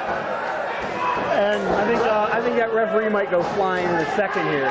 You know, for being 80 pounds soaking wet, that is a brave. Did he just DQ Ray Rowe? I don't believe he did. He's trying to get Ray Rowe to the outside, trying to retain some type of institutional control here. Lord knows he's not going to get it from the Gambinos either. And Vendetta, who spent his entire life watching wrestling videotapes, just disrespecting Ray Rowe, and now going to go for people's elbow, you could say. Drops it right into the heart. Is it going to be enough to pin J-Rocc, however? 1, 2, highly unlikely. And that might be more the family's elbow based upon who's doing it. Well, that's very true. Vendetta tags back in, Marshall the Bull, powerhouse of this team. And certainly the Gambinos smartly isolated J-Rocc in this situation. Certainly they're not going to want to take their attempts at Ray Rowe unless they have it thoroughly thought out and strategized. And I think they want Ray Rowe 4-on-1. That may be the only pair they have, no disrespect to the Gambinos. But the one thing they don't want is Ray Rowe pissed off. I mean, really, we've called him an emotionless assassin, but we've seen him angry. We know he has anger. 20 minutes remaining. He may not show happy, sad. Well, it's kind of like a wild animal, like a grizzly bear. It seems to be angry, but animals are truly emotionless. They just smash your skull and eat your brains. All I'm saying is I've seen him do things that were just downright vicious. He could have just pinned the guy and instead he dumps them on their head. I'm saying that shows a little bit of emotion. It might not have been a positive emotion, but it was an emotion. That's a start for the guy. I mean, that took 3 years of therapy and several prescriptions to get anger. So J-Rocc tries to fight his way out from Mickey's grasp, but unbeknownst to J-Rocc, walks right back into enemy territory. He's in the wrong part of town. I believe right now that would be Little Italy. It's not that little. Ray Rowe at the moment looking rather calm, cool, and collected, but you got to believe that inner fury is just building inside Ray Rowe. As soon as he gets that tag, it's going to be unleashed, but certainly Marshall going to try to prevent that at all costs. And Ray Rowe wants in the ring. It's not when you see Ray Rowe want something, he just does it. And it's not often you hear Ray Rowe speak either. The Gambino family is getting into the head of Ray Rowe, which is something we really haven't seen that much, but it's certainly playing into the Gambino strengths. And right now the numbers game is working against J-Rocc. J-Rocc is a flying competitor with 4-on-1 against the Gambinos. That's a very Herculean effort. J-Rocc is as tough as they come, but there's only so much he's going to be able to withstand here, especially from 4 tough men like the Gambino tandem here, and Vendetta. He's as tough as they come. Tandem is 2. That would be technically a quad. A quadrum? Yes. Okay. Or 2 tandems. Yes. He's as tough as they come. Did you just give it up one time for J-Rocc? I guess I did. It's about time. It's about time. 2 times. DeMarco burying the knee into the groin region of J-Rocc. Thankfully, referee Bobby Williams detects it. And J-Rocc only makes Jimmy DeMarco's chest hurt that much more with these vicious chops. DeMarco's chest turning all kinds of colors, but still able to fight back on J-Rocc. Going for a pinfall here, only gets a count of 2. It was already tender. And DeMarco, rather sarcastically, trying to get this crowd motivated behind the Cleveland Mafia. And certainly, he ducked the first one. Almost like Outback Jack. The boomerang. Could not duck the second. DeMarco gets sent down. Is J-Rocc going to tag in the monster? Nicky Gambino can't legally accept that tag. His feet are not on the apron. Very true. Referee's discretion, however, as it doesn't matter anyway. He's about to get clobbering time. Ray Rowe unleashes his fury in the ring. No one has been able to stop this man. The Gambinos have tried 2-on-1, 3-on-1, and now 4-on-1. DeMarco's upside down. He has no clue where he is. And all of his partners are down flat. It's that big running forearm. That's the secret to taking out Jimmy DeMarco. Experience. Another forearm shot. Rocks Jimmy DeMarco.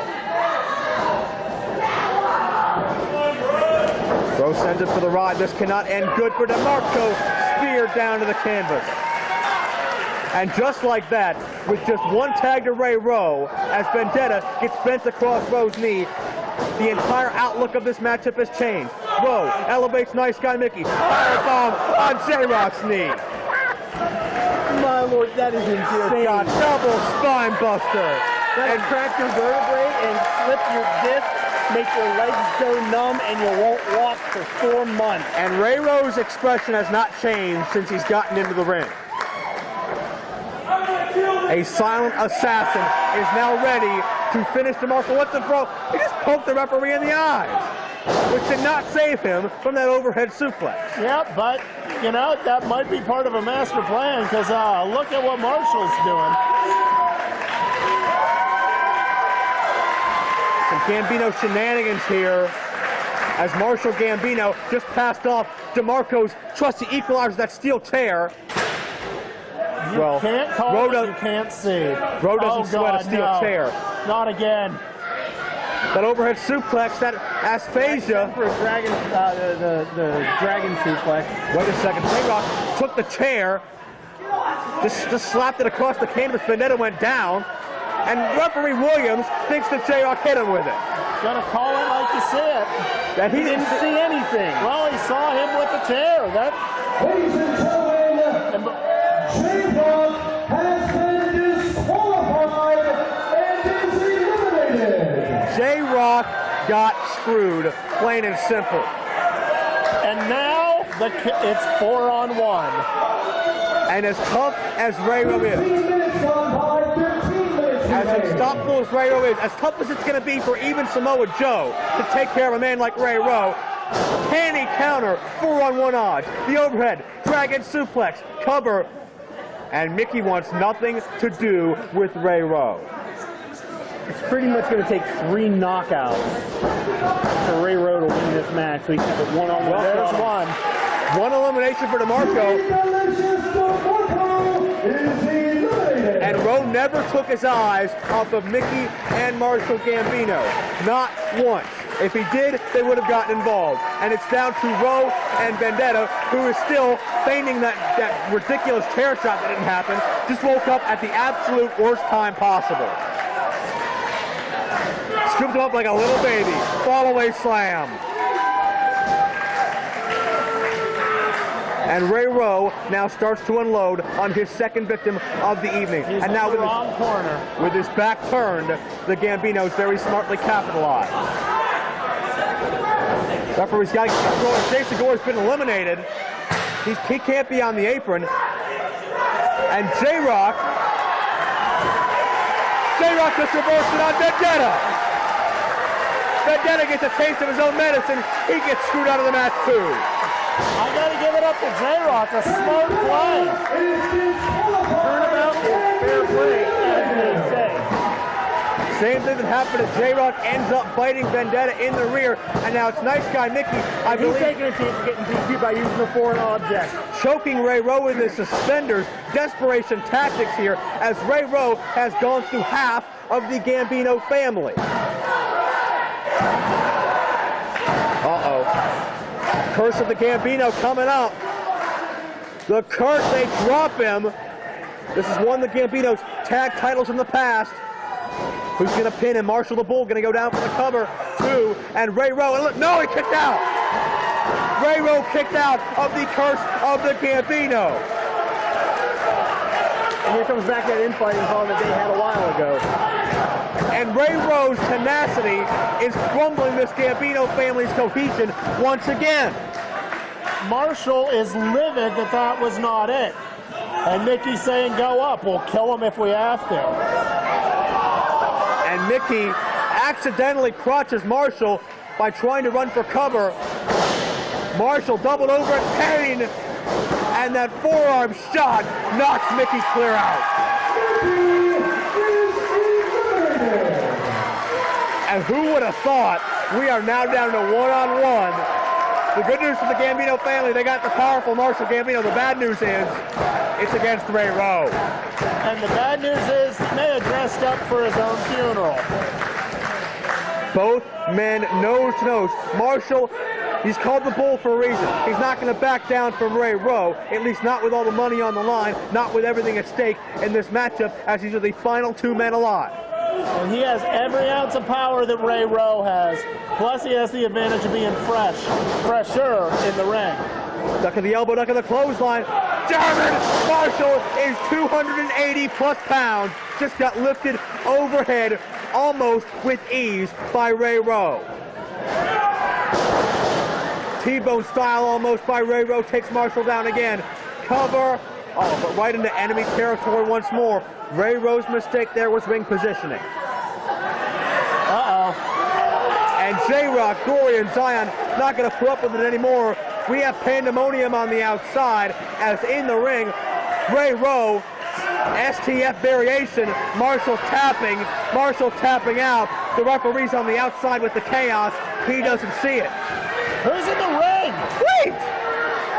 What the hell? With Shiima's hairspray, what do I think it is?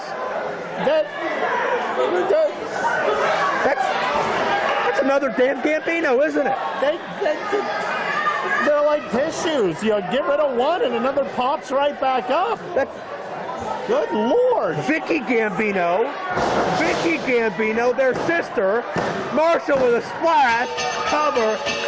Gambino family wins the elimination match. Winners of the elimination tag team match, the team of the Hollywood Pros. It's always smart. And the tag team champions, the Gambino brothers. And Vicky Gambino looking damn proud of herself as she walks around ringside. Always smart to have an ace in the hole. Absolutely. Just when we thought that Rowe was too much for the Gambino family, the Gambinos add more to the family.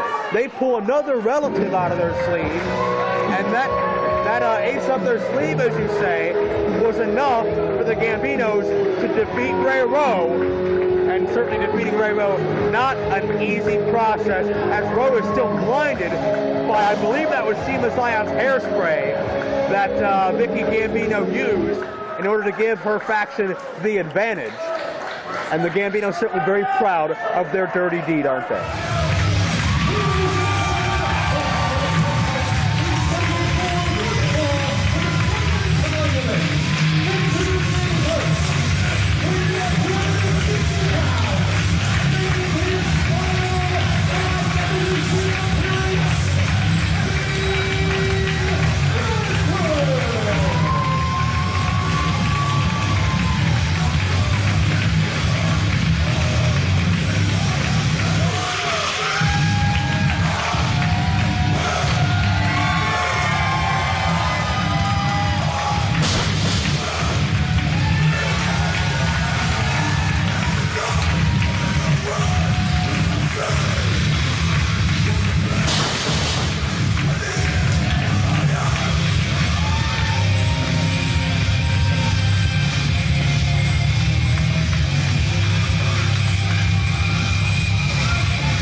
And ladies and gentlemen, for the benefit of all of you, and at the special request by Radford in his final match, his hand-selected opponent.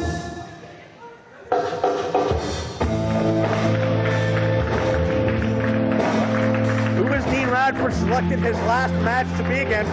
Music does sound a little familiar.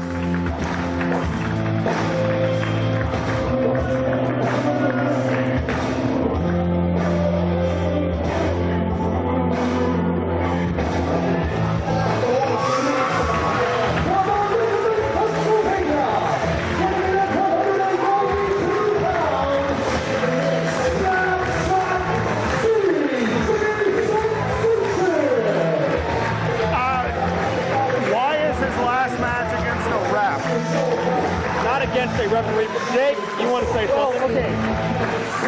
He might be right. He's also a former competitor, former IWC high-stakes champion, and probably his best friend. These two have known each other since middle school. They've been in middle school. They used to go to Norm Corner's Steel City shows when they were 14 years old. And Dean was actually about that size when he was 14 and would help do the setup, help do the teardown, and work security during the shows. All I'm going to say is Dean Radford had no problem showing just what he thought of CJ a couple months back. Well, very true. CJ Sensation's comeback to the ring was largely against Dean Radford as the bell sounds. This matchup is underway. And Dean Radford's final encounter in IWC will be against the man who really has paralleled him from even before they were in professional wrestling up until now. The Snapshot CJ Sensation, as you mentioned, at one time a full-time competitor, one of the best in the area, still puts on the tights from time to time, and this is certainly a special occasion warranting CJ Sensation's return to the ring. Snaps off a beautiful Japanese-style arm drag. Sensation right back up with an arm drag of his own, and Radford returns the favor. Those are hip tosses. Well, they were going to return the favor with the arm drag. CJ Sensation, I do know he spent a lot of time in the gym, a lot of time getting himself back into ring shape late last year for those series of matches with the likes of Dean Radford and Sebastian Gard. And Sensation and Radford as well certainly are going to come out here tonight with the goal of having one of the best, if not the best, matches of their careers. Hey, are you sitting there, Dombrowski? You know, I was sitting here enjoying a soft pretzel. Oh, and, don't even start with the soft pretzel. And I saw CJ take off his shirt tag. You're getting a little bit giddy, aren't you? Good to be back here. Sweet style, very sweet, on a very special occasion here in Elizabeth, PA. These guys are taking it to each other. Mid-ring chop exchange. The agility of CJ Sensation comes into play. Great height on the drop kick. Takes Radford out of the ring. Snapshot gonna fly. Pescado to the outside. CJ goes high risk.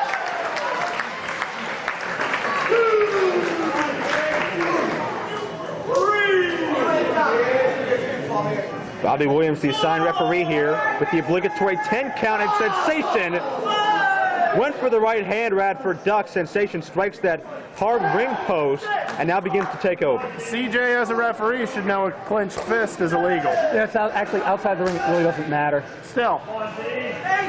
Well, regardless, I don't know if CJ wants to get brawling with the bigger Radford. He seems to have the upper hand now. That's good. Take it back in the ring where he got the upper hand. He doesn't want to be on the outside of that guy.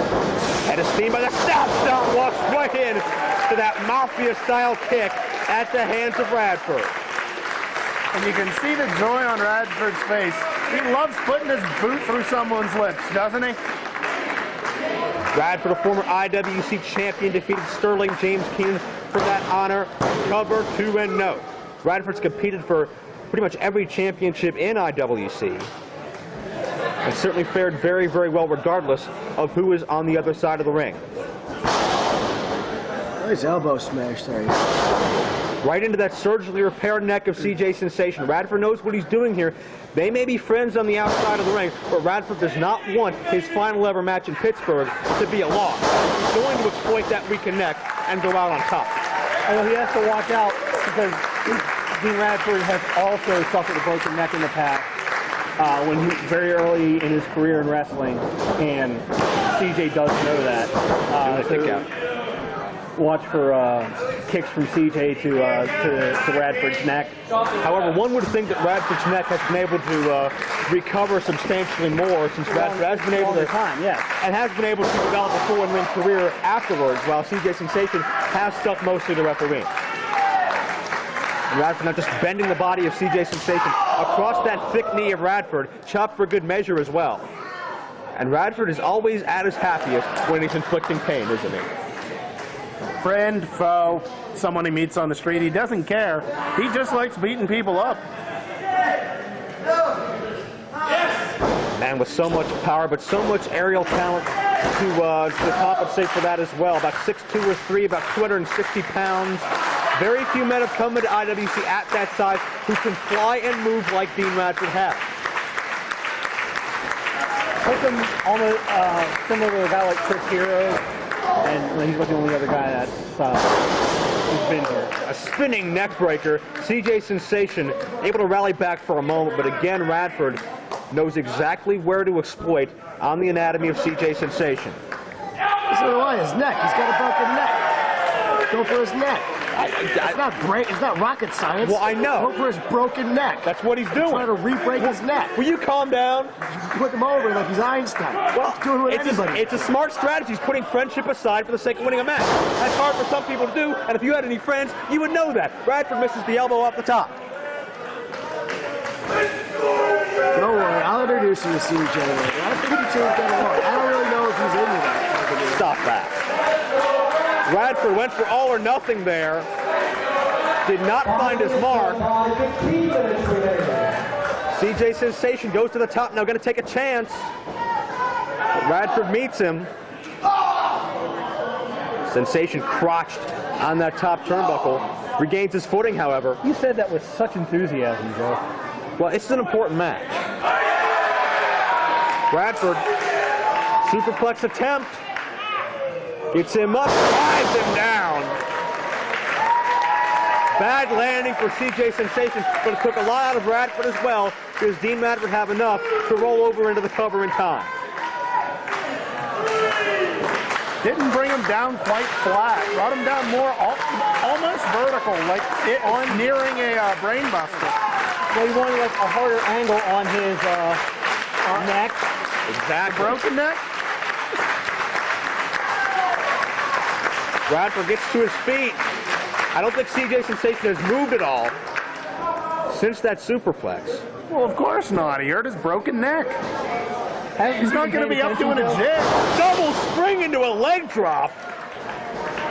Don't see that out of Dean Radford very often. Went for everything, but again, no water in the pool. Quick roll up by Sensation 2 and no.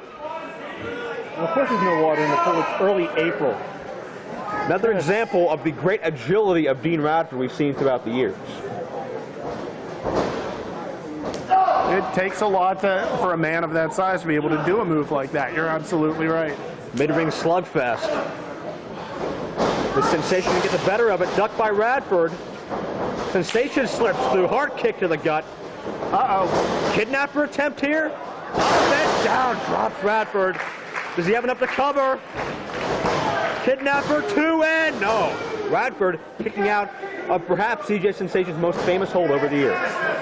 CJ doesn't understand why that wasn't a fast count like he always delivers. Oh, stop it. You're confusing him with Stephen Coulter again, who's still here and I still don't like it. No. Stephen Coulter never dressed like a Laker girl. The story's in the ring. That I'm aware of. And why are you talking about Stephen Coulter? Sensation taking a chance here, got caught.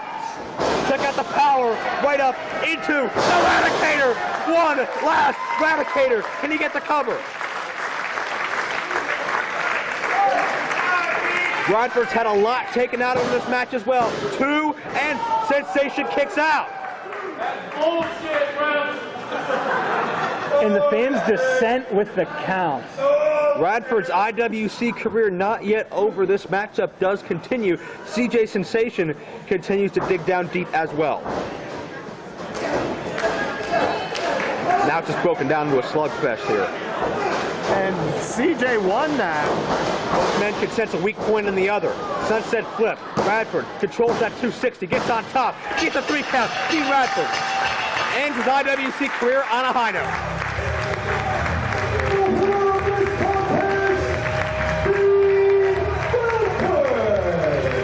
Radford ends a storied and memorable IWC career with a big win over the man he knows probably better than anybody in this business, the Snapshot CJ Sensation. Dick Garrett, if I'm not mistaken, you were a tag partner of Radford in his IWC debut. You go back a long way with him as well. Yeah, the six-man, me, him, and Devil, the early formation of the Advocates.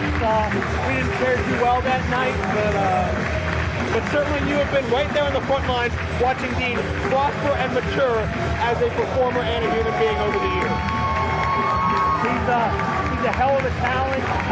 This company is really going to miss a wrestler of his caliber. Always been a stand-up guy.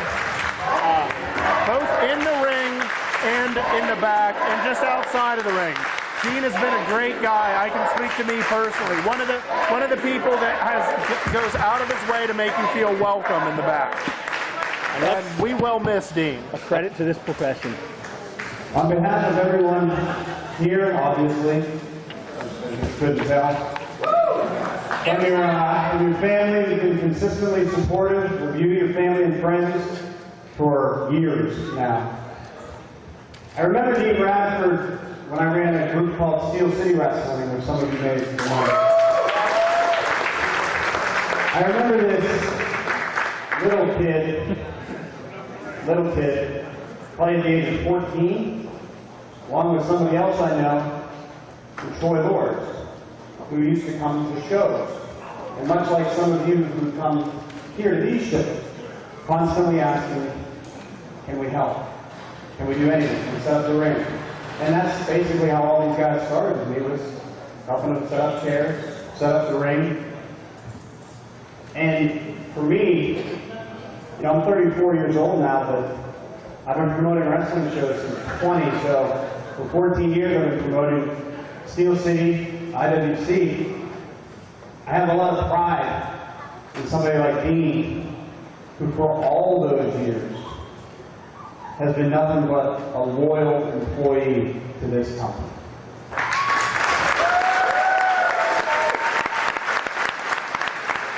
There have been many people, many wrestlers who've come and gone from IWC.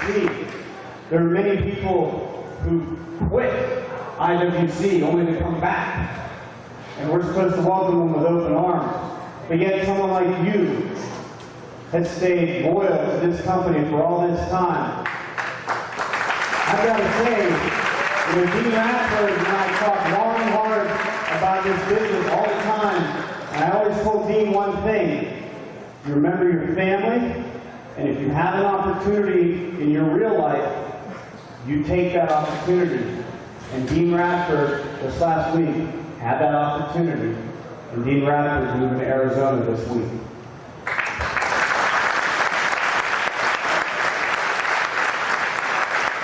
But I think I can say to all the boys in the back who are coming out now, and all the fans here, again, Dean, we just want to say thank you very much for everything you've ever done in this company.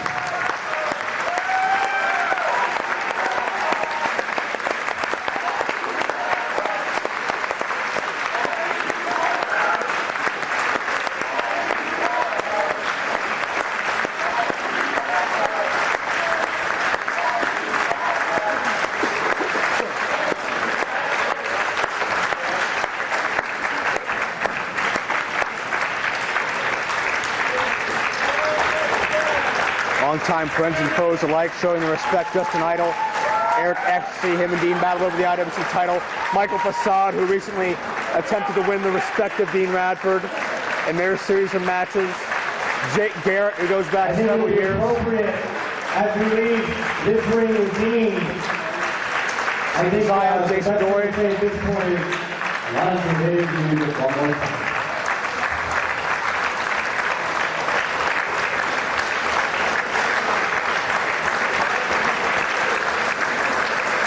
Great moment with Radford and CJ Sensation. Dennis Gregory in here as well.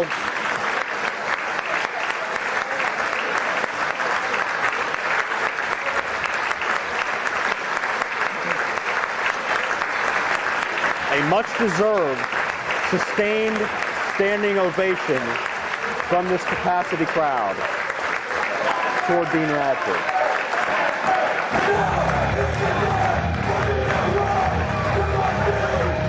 As we hear the music one last time.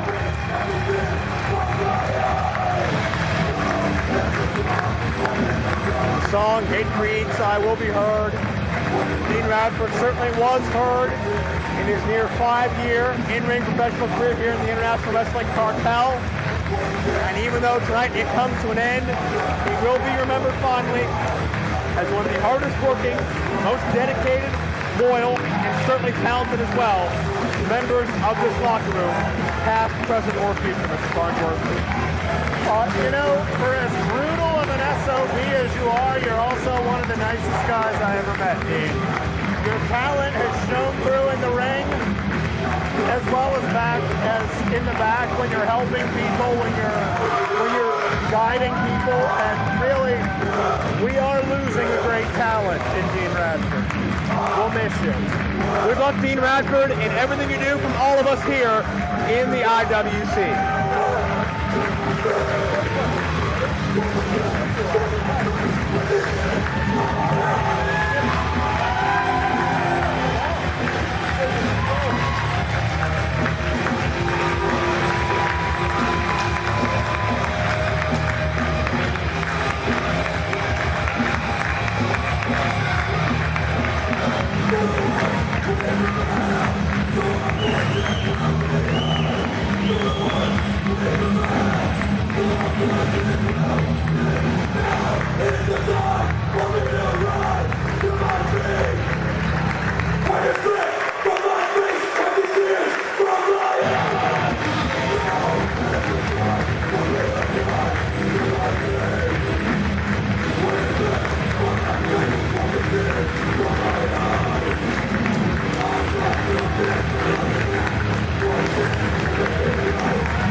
Keenan's last step on his road to the IWC Championship opportunity at Super Indy 6.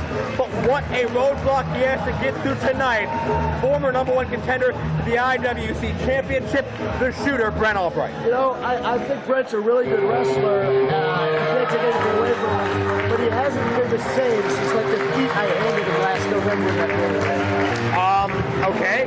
It's Joe Dombrowski ringside with Jake Garrett, Jay Worthington Farnsworth, and regrettably, Sweet and Sour. Yeah! Let's get that, baby. Well done. Signal and ready to move. Look at the back. And his opponent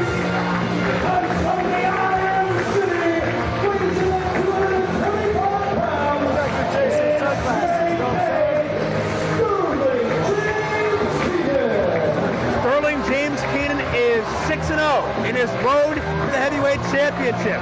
He's overcome men like DeeeeLicious, men like Loki, men like, well, never mind. No one has been able to stop, and I mean no one, Sterling James Keenan.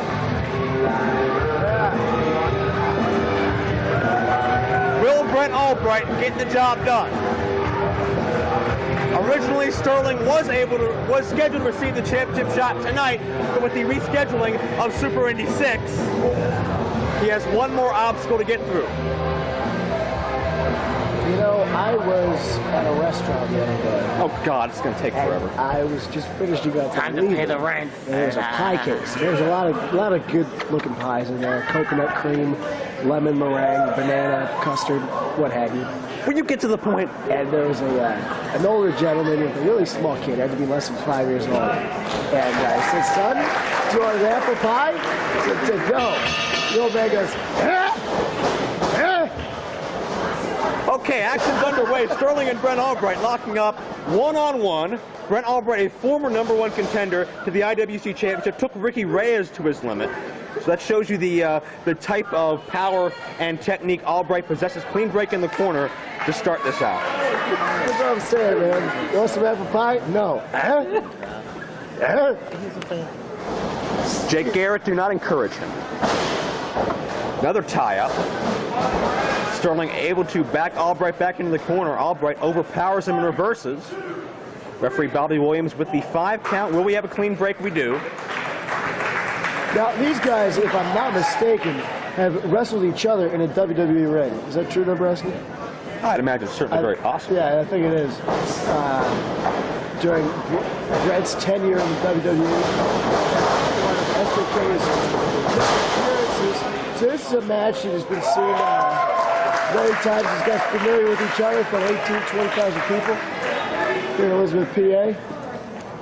Albright, formerly known as Gunner Scott in the WWE, as you mentioned, but certainly did not get the freedom to show all of what he can do in that ring. No restrictions, no handcuffs here in IWC. And certainly Sterling James Keenan also been highly scouted. Spent a week down in Ohio Valley wrestling, several matches in WWE rings as well. Two of the hottest prospects in professional wrestling today. Going one-on-one in the ring right now with major IWC title implications. You got to believe Ricky Reyes is watching this somewhere, because if he survives tonight, he'll face Sterling James Keenan next month. However, if Albright wins this matchup and Sterling's road, I'm going to keep going. then Albright would certainly be in line for another shot as well. Do we have a pot kettle situation here?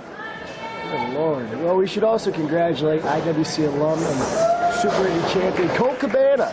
Indeed we should. His recent signing to World Wrestling Entertainment Incorporated. He'll be heading down to OVW. And I was just talking with Cabana. This is the truth. You're going to love this, Dombrowski.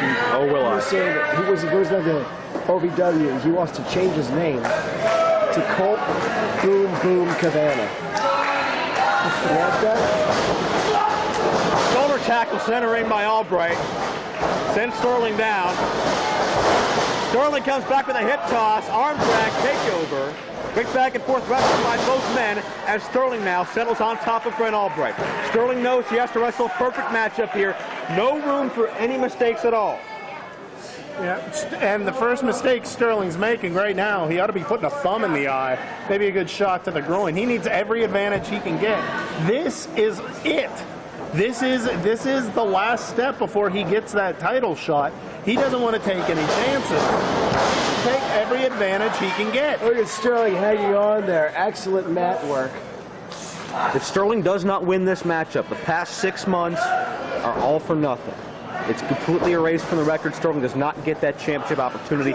6 months, almost a half a year of hard work comes down to this one moment.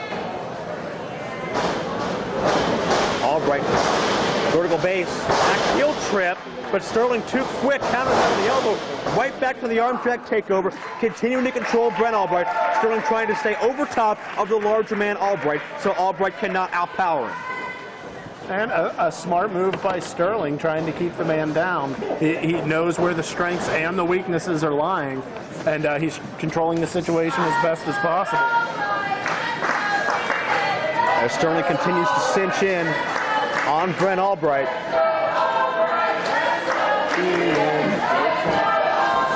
Let's go, Keenan. Albright. Let's go. They need some help. I'm glad you're being unbiased, Mr. Sweeney. Whatever. Not really. I don't really care. Doesn't really concern me. Albright take over with chin lock. Well, if somebody wins this matchup and goes on to win the championship, you may have to challenge them one day. Yeah, that's true. I'll beat him, no matter who it is. Please. You know what? I want to see Keenan lose, you know? Because that's how life is. Life gets you like that. You work and you work and you work and you believe in something, and then it kicks you right in the behind. You know what I'm saying? That's life. That's who I'm rooting for. Albright to stop this train of victory.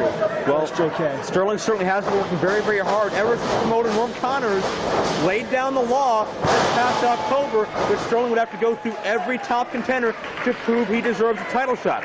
Sterling set his sights on that championship ever since the moment he came back to IWC from his exile. 5 minutes has elapsed, 15 minutes remaining. And certainly, like him or not, Larry Sweeney, you have to admit that Sterling has done a very good job of proving himself worthy these past 6 months. Yeah, I'll give you that. I'll give you that. All right, quick grasp on Sterling, snaps over the T-bone overhead suplex. Well, he's not following up. He's hurt before. I would throw in a couple quick shots there. Albright trying to shake some feeling back into that arm. Sterling controlled that arm for several minutes in the early going of this match, but now Albright mounts the offensive. Hard back elbow takes SJK down. Now follows through the cover 2. Not a very tight cover, however. Bobby Williams only finds 2 on that exchange, as Albright now takes action to the outside of the ring. We saw this a little bit with Albright's second encounter with Ricky Reyes, to where tempers flare. Albright has absolutely no problem taking action to the outside of the ring, and you can hear by the thud from that kick, Albright is very much at home in this environment. Did you hear that thump? That is the thump of, that loud, sonorous thump is a good hard shot to something hollow. In this case, Sterling James Keenan's ribs, or at least what used to be left of his ribs. I'm sure there's some lung meat maybe still hanging in there. Are you saying that Sterling has no heart? Hey, Dabrowski, check out my crocodile snakeskin boots, huh? Will you stay focused? Crocodile skin. I'm going to ask you to leave. Sterling trying to get back to his feet. I'm legit. Check these things out, dude. All right. Albright continuing to exert the advantage with the chin lock, driving Sterling down, and Sterling tries to get... I don't want to look at your feet right now. It's what you call classy. It's what you call a fine. It's what you call going to get me success at the bar tonight, my friend. I got a couple other words for you. 3 things you need in this business. Alligator boots. Check. Rolex. Yeah, I got one of them. Check. 3 or 4. Yeah, just one. I'm not a big fan of watches in general. And a Halliburton case. You got those 3 things, you've got it made. And I need an armed security staff, apparently, to keep from losing control here every single month. But Sterling, 6 months of hard work, might be going down the toilet here. Sterling gets the arm up. Albright continues the pressure on the chin lock, but SJK back up to the vertical base, fights himself free. Trying to create some distance between both men's bodies. Albright with a reversal, however. Up the head too soon, sunset flip, 2 and no. Sterling a second away from realizing the title shot he feels he's deserved for so long now. Another cover, another kick out. Sterling right back to that arm drag. Big mistake by Sterling not holding on to the tights during that pin. Oh, stop. Well, that is Sterling's MO. Sterling wants this about those done. close fists, Joe. Well, hard rights in the corner. It is illegal. It is unethical. Referee's discretion. And he's clearly gone past a 5 count because all of these yahoos were counting out to 8, 9, 10. I'm surprised they made it that far. And the buckle catches Albright's foot.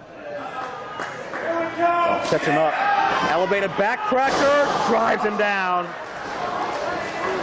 Seen Sterling use this to perfection in recent months. Will this be 3? No. Albright kicks out. And Sterling seems very confident thus far that he's going to defeat Brent Albright, that he's going to have that championship opportunity at Super Indy 6. Don't worry, Sterling says he got it. He got it. Well, we'll see about that. So Sterling with championship aspirations, and you're not going to get a title shot with Bobby Williams laying on the ground in convulsions. Referee is out. Oh, he got it. Convulsing. Look out. Half Nelson suplex overhead. Albright goes for a cover. We have no referee. He's still out. I think in a couple boxes they'll let stay down. 1, 2, does Albright have it? No, Sterling got out. At the last second, Sterling needed every bit of extra breath he could get, but he was able to kick out.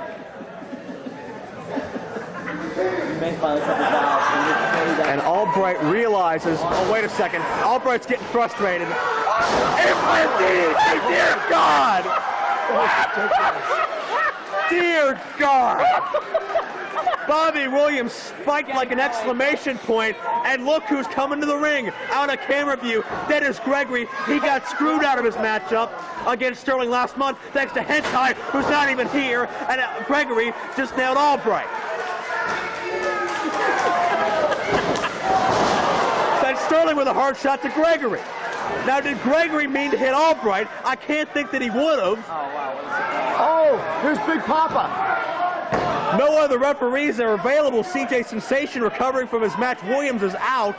Norm Connors, the paterfamilias, International Wrestling Cartel, getting in Dennis Gregory's face. And Connors getting into the face of one of his longest standing employees, Dennis Gregory.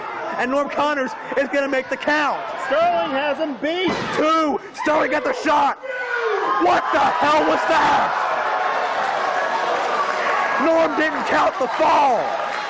What is Norm doing? 6 months for nothing. Sterling got screwed by Norm Connors. Norm's the one that set up the road to the title, and Norm screwed Sterling at the last step, and Gregory with the chair.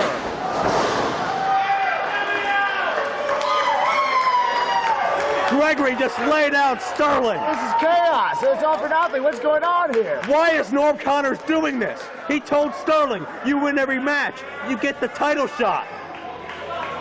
But now he's assaulted Sterling. Dennis Gregory's assaulted Sterling. Cover. Connor's going to make the count. Albright beats Sterling. Sterling does not go to Super Indy 6. He does not get the title shot. And it's all thanks to the man that signs his checks. Norm screwing someone? Get out. Joe, what have I been warning you people? Where the hell is this coming from? Again, not that I have any love for the Unholy Alliance, but didn't he do the exact same thing to Shirley Doe? Shirley Doe. Let's listen to Gregory. Let's listen to Norm. Doe had provocation. Winner of this contest, Brent Albright! Why?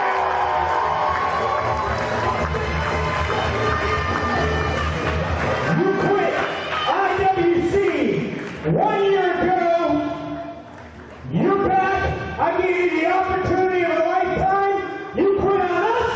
I quit on you. You're fired. Norm holds a grudge. This goes back to what Norm Connors was talking about with Dean Radford. Loyalty, people quitting and expecting to be welcomed back by the company in open arms. That's obviously what he was alluding to now.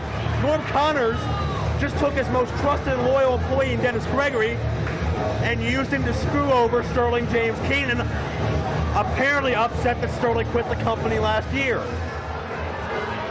This was not expected. How often have I complained about Norm and his shady tactics and looking out? Now does anyone believe me? You know what? I mean, I wasn't rooting for this guy. This is pretty rotten right here. This is not another unholy alliance. This isn't a group of rebels trying to take over the company. Oh no, this is the top of the company forming his own little clique and doing whatever the hell he wants. Same as he's always goddamn done. Anyone stands up to him, he's a jerk.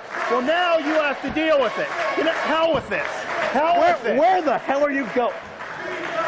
Fine, don't come back. Fine. We got enough problems out here.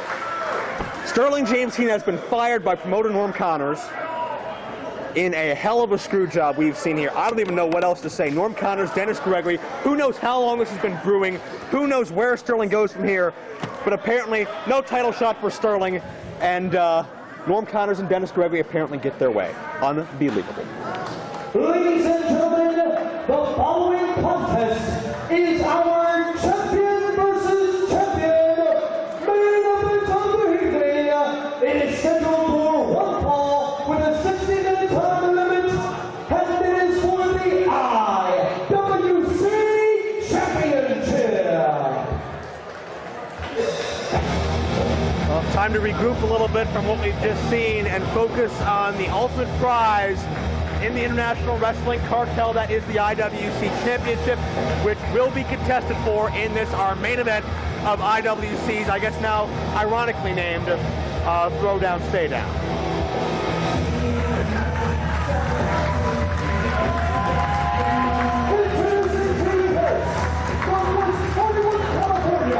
Weighing at 180 pounds, it is the reigning IWC Super Indy Champion,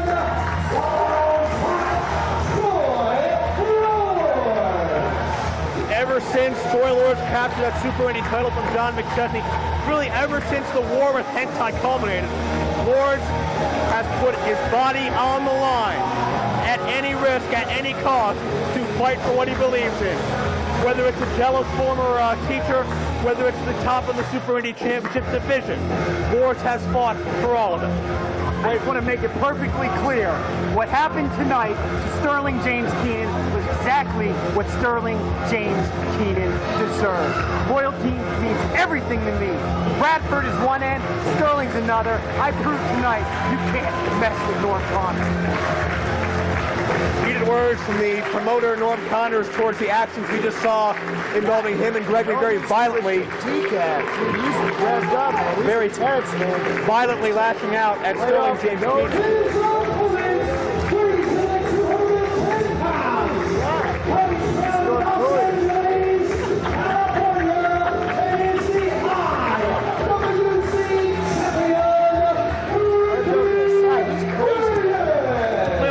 Norm's obsession with loyalty and respect has crossed the line, but be that as it may, two very loyal and hard-fighting employees of the IWC set to contest in the ring right now. And my good friend, the fabulous John McChesney. Good friend. He's a buddy of mine. I don't know about that. I don't really have time to question your integrity right now. Would you stop talking over me? Dear God. No, shut up. It's my job. You're just out here to be a pest. I'm out here doing a job. Actually, he's providing great insight on these matches and relief for all the that's one word for loyal DVD watchers at home. See Troy Lords eyeing up both championships. That could be a reality before the end of this broadcast. Lords could be a dual champion, and if Lords captures both championships, based on his state of mind recently, you got to believe he would attempt to defend both. Well, really, he can't. The next show is Super Indy. Well, true. Very true.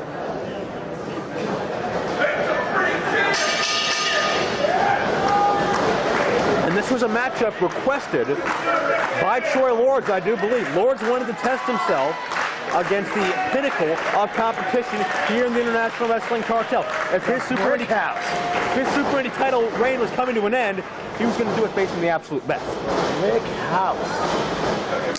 And speaking of Super Indy 6, May 11th, certainly the gentleman to my right now, Larry Sweeney, will be a part of that tournament, as well as Azrael, Jay Lethal, Brother Runt, Hentai, Shiima, Xion, and two others. You know, Dombrowski, I've been thinking about it, and I think, screw it, I'm just going to win the whole thing. Well, best of luck to you on that. Certainly the most competitive... No, I've made up my mind. Most competitive field you've ever been in. A long streak of losing here. Last time I won was when I beat Brent in November. And I'm going to take the whole thing. Fireman's carried by Lords. Well, best of luck to you, sir. Certainly the more you're in that ring, the less you're over here. It's about the decision that I make in my own mind. Oh, okay, well, you tell yourself that. As Reyes gets back up to his feet. I'll tell you that. Reyes has been... buy myself a couple seconds of you not talking. A very fighting champion since capturing that title in September. He's I love you, Dabrowski, though. I really do. Yeah, thanks. He defeated you in about a minute and a half, didn't he? Who? Ricky Reyes. Well, yeah, he did, because I'm prepared for the Dragon Sleeper. He's got, look at him, he's the brick house. You know, look at the torso development of this guy. He's an animal. He says you have bear hug out of nowhere. Who does a bear hug anymore? Come on now. Am I training my lats and my oblique muscles to fend off a bear hug? No, I'm not. They don't do bear hugs in Texarkana? Yeah, really. I'm not even going to scout out there, too. That's right. Really you got to go back decades, my friend, to the 70s and 60s and 50s to find an effective bear hug, match-ending bear hug. I know that he had one. That was incredible. Side headlock takeover by the champion. He caught me with my pants down in a figurative sense. Don't let your mind getting any images worked up there. Dick Garrett, what's Troy Lord's state of mind in this matchup against Ricky Reyes, against somebody whose style he really is not that familiar with, hasn't faced in the ring that many times, and certainly with the IWC title at stake, to my knowledge, really only his second championship opportunity at the heavyweight championship. What's going through his mind right now? Well, it's not about wrestling their style. It's about imposing your will, imposing your style on them, and showing that you're a stronger athlete and can counter anything that they can do. He's thinking, how I make my offense work against Ricky Reyes. Reyes may have the distinction of being the only person walking who has made both homicide and low-key tap out in the center of the ring. Not to mention the likes of Brent, Albright, and several others as well. When you're in the ring with Ricky Reyes, no matter how much game you bring, no matter how intense you are, no matter how high your pain threshold is, it seems he'll find that limit. And we really haven't seen a limit from Troy Lord in recent months. He's gone, pardon the expression, balls to the wall in these past several months, putting his body at risk in order to win this championship and defend it successfully. Will Reyes find that breaking point? He just went for the Dragon Sleeper right there. Reyes looking for that opening. Lords has no quit in him. The Super Indy Finals last year against Delirious, he passed out. Very true. From the pain instead of submitting. So you're not going to see Troy Lord quit no matter what. He might get choked out, he might turn blue, he might pass out and die, but he is not going to quit. Very true. We could see a repeat of Super Indy 5 here tonight. That may be what it takes. Some sort of knockout shot, knockout hold to defeat balls hot Troy Lords as he now rattles Ricky Reyes with the headbutt.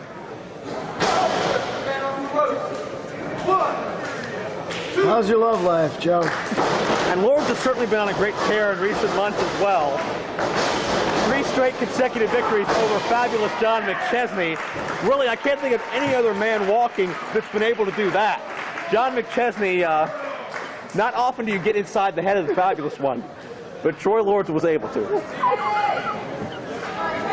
Reyes picks Troy Lords up, however, Reyes is in control of this match.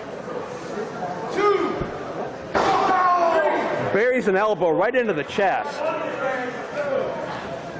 Right into the sternum area. And Reyes keeping the tempo slow thus far. Going to slowly wear away at balls hot Troy Lords. Charging through, jumping back elbow, connects beautifully. Reyes is such an intimidating physical presence in that ring. To be up close to him, I mean, he's so solid for a guy of his stature. I wonder what the state that Troy's in right now, having the disadvantage. Reyes going to charge, but Lord sidesteps. Reyes hit hard into the corner. That Texas shoulder area, and Lords collides with a drop kick right in that area. Cover 2 and no, as CJ Sensation back in traditional referee garb here to officiate this main event. Lords going to focus on a body part. However, Lords really is not made his bread and butter on submission style wrestling. When it comes to the game, as we have a cover kick out, when it comes to the game of breaking down a body part and certainly trying to get some type of submission victory, that's all Reyes' strengths. You're trying to say Lords is at a disadvantage? I'm saying Lords is going to be able to do damage here on Reyes, but it's a situation much like Troy Lords where you're not going to get a submission from Reyes in all likelihood. Because of Reyes' heart, or are you doubting? Because of Reyes. I'm not doubting Lords' ability. Certainly Lords can hurt you in any way he wants to, but it's an argument as to whether or not he's perfected a move as lethal as Reyes' Dragon Sleeper to be able to unleash on somebody so adept at submission wrestling. Or that bear hug is. Yeah, exactly. God, that was a bad night for you, huh? Bear hug and a Polish hammer. Good night, Larry Sweeney. Oh, Polish hammer. I mean, come on now. That was awesome. Managing Greg Valentine against Tito Santana. Shoot, man. I'll take a Polish hammer to do that. That's fine. No problem with me. That is okay. I don't mind. That bear hug, though, that's smart. You're booked in one match, you lost twice. Only you could pull that off. Oh, shut up, Dombrowski. When's the last time you wrestled, huh? Or are you going to cast stones at me? The Lord's working on Reyes. Dombrowski. I'm just trying to point out the odds. Sorry.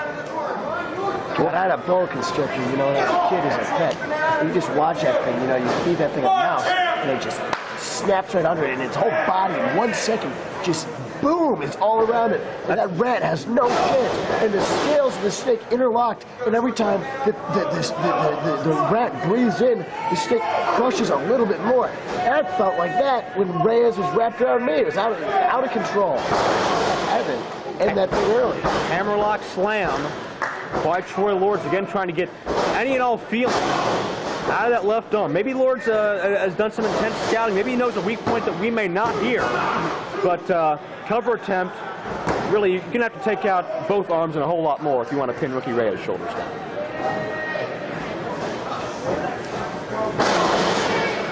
Another hard headbutt.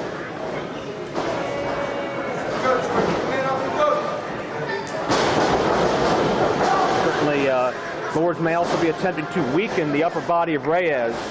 That could affect his ability to apply that Dragon Sleeper, as now the divorce court by Troy Lords doing a kick out. Doesn't just separate the shoulder. No, that's it. It separates the shoulder from the body. I'm sorry. Way to kill your own punchline, Joe. You killed my own punchline. No, I didn't. Okay, you go tell Jim Cornette he's wrong now. And then with the kids, you got to deal with the court visitation and who gets the 2 dog hours on Sunday. The court appointed. I was being figurative, Mr. Sweeney. Oh. Good job being there, Dombrowski. Yeah. I'm in and out here. You know, I'm in and out these days. In and out, Larry Sweeney. You got that right. Lords going to take a chance. Another one of Troy Lords' trademark high risk in recent times. Up top with a diving headbutt, but Reyes saw him coming. Able to roll out of the way, but you can see the pain etched on Reyes' face as well as he tries to regain his bearings in the corner. Something else we hadn't touched on. While everything that Lords is doing to Reyes' arm, he needs the arm for the Dragon Sleeper. So if the arm is weakened, it's not as effective as a whole. Very true, but we've seen as Reyes, if he cinches in that Dragon Sleeper with the body scissors, if he gets the 1-2 combo of that move, you tap out or you pass out. There really is no other option. Very few men have escaped. If you can't apply the force with your arm around the neck, you're not going to tap the guy. Very true, and Lords just got belted over the top.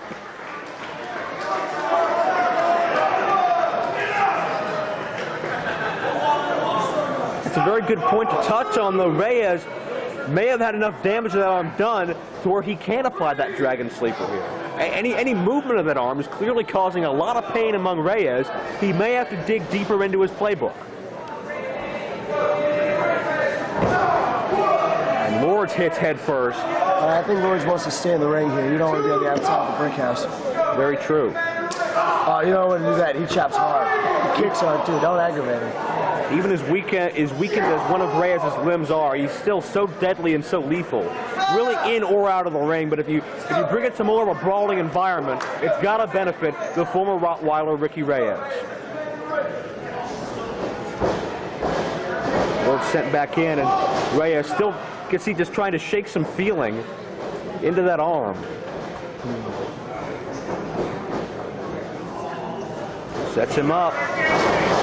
Lords able to slip out, double clothesline mid-ring. And both men are down. Down again.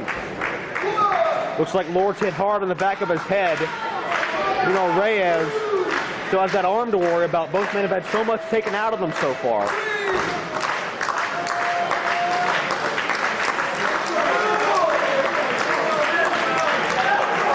Lord's trying to will himself to his feet, favoring that lower back. And that second burst of adrenaline seems to be flowing through Reyes, or rather Lords, as he starts hammering away on Reyes, but Reyes right back up to return the shots. Lords with a chancery. That's a brainbuster. Uh-oh, wait a minute. Oh, I thought he was going for the Dragon Sleeper right there. Reyes comes back. He could have sunk that in. Fisherman Buster. Can Lords trying to wiggle free? He does. But still in Reyes' grasp. Quick counter wrestling, center of the ring. Reyes going to go with the Fisherman Buster one more time. Up and down. You can see the faraway look in Troy Lord's eyes. No clue where he is. And check out the look on Reyes' face as well. Sets Lords up again one more time. Lords counters. Inside cradle. Cradle's in two and no.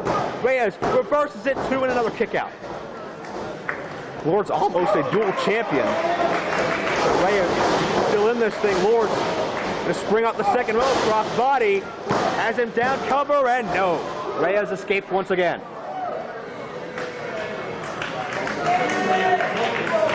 Both men have had so much taken out of them thus far, but still willing themselves to their feet. And Reyes shot right to the leg to try to take out that vertical base, but Lords remains on his feet.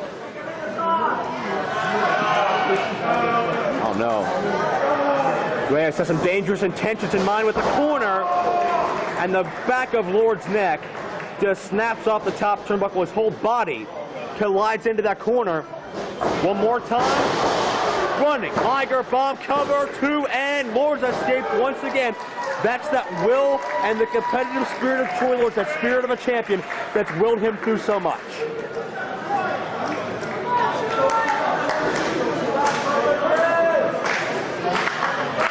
And again, we are at another potential turning point in this match as both men attempt to regain their bearings and plot their next strategy. Lord, again working on that arm and shoulder. Drops down with it now. Tombstone attempt. Oh, shoulder breaker. Oh, man alive. That's a rough shoulder breaker. Very smart strategy by Lords, and really Going back to the top. every shot Lords inflicts on that shoulder, the Dragon Sleeper becomes that much more of a weaker attempt. As going to hit the headbutt on the second go around, but you can see the damage it did to his own head. But quick into the cover. Two and no. Lords. So that headbutt was also right on that arm. Very smart strategy. As Lords is trying to completely numb the arm of Ricky Reyes, leave it totally immobile and useless.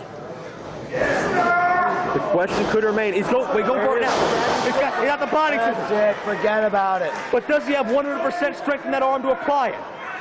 Lords is trying to counter out. Lords has a little more mobility than a competitor normally would as a result of that weakened arm. Is Lords going to be able here to inch over to the rope? He's broken free from the grasp. Lords broke free from the sleeper portion of the hold thanks to the weakness of Reyes' arm. Lords' strategy has proven successful thus far. That may have been the sole reason Lords was able to escape that lethal hold. And Reyes back to his feet, but Reyes may have to go for plan B. Roll up by Troy Lords, 2 down. Half a second away from becoming the IWC champion. Reyes should have held that Dragon Sleeper until the 4 count, and then right away drag him back in the middle away from the ropes and put it right back on. I'm not sure if he had the strength to, however. I believe Lords was able to break free from the sleeper portion before the referee necessitated a break. I could be wrong, but certainly that Dragon Sleeper, you know it's hurting Lords, but it's got to hurt Reyes almost just as much to apply it. As Lords now tries to take away the vertical base of Reyes, sharp kick to the temple. Reyes is woozy. Brainbuster time, plants him. Lateral press, as Lords have the title, no. Another near fall.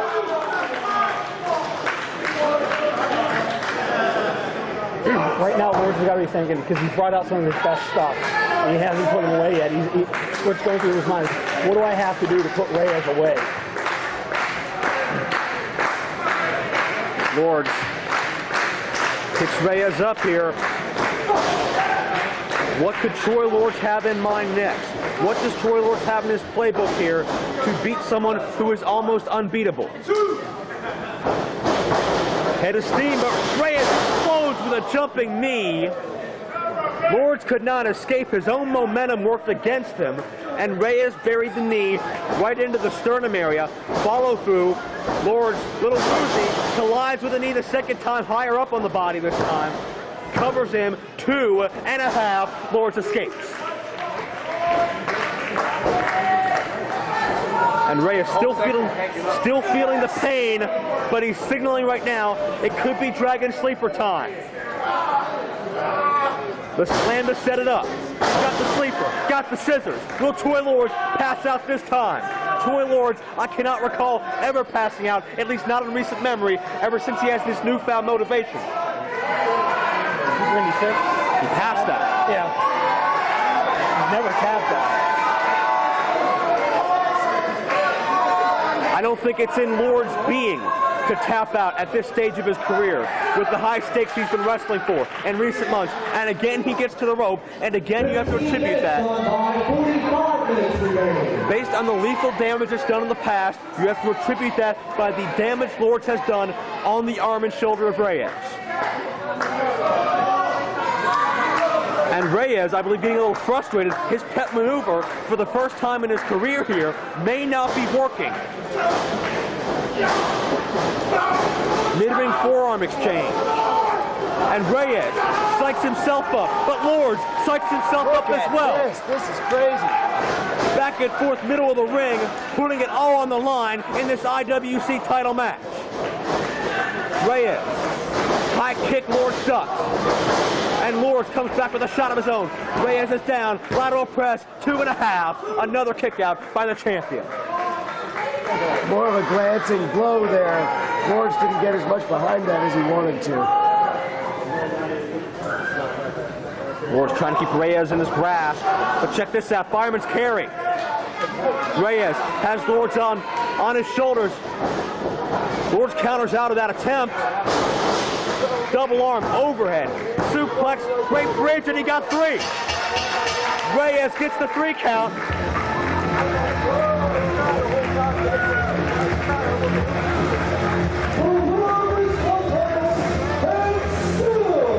IWC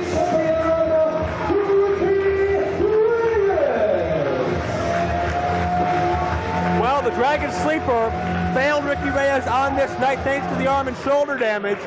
However, Reyes was able to pull another move out of his playbook to retain the championship, proving he is far more than just a one-trick pony in that ring. I'm not sure what variant of a suplex that is, but he's able to take it right up over into a bridge, keep him down to a 3 count with all of his weight over Lords' shoulders.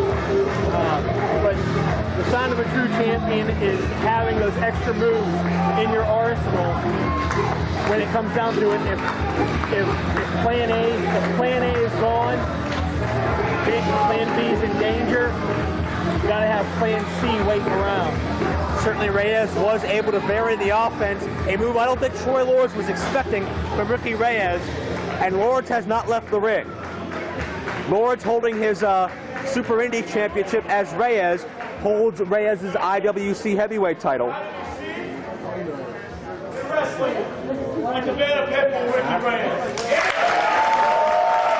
Great showing of respect for Troy Lords, consummate professional. That is the attitude of a champion right there indeed. Gracious in defeat. I myself would be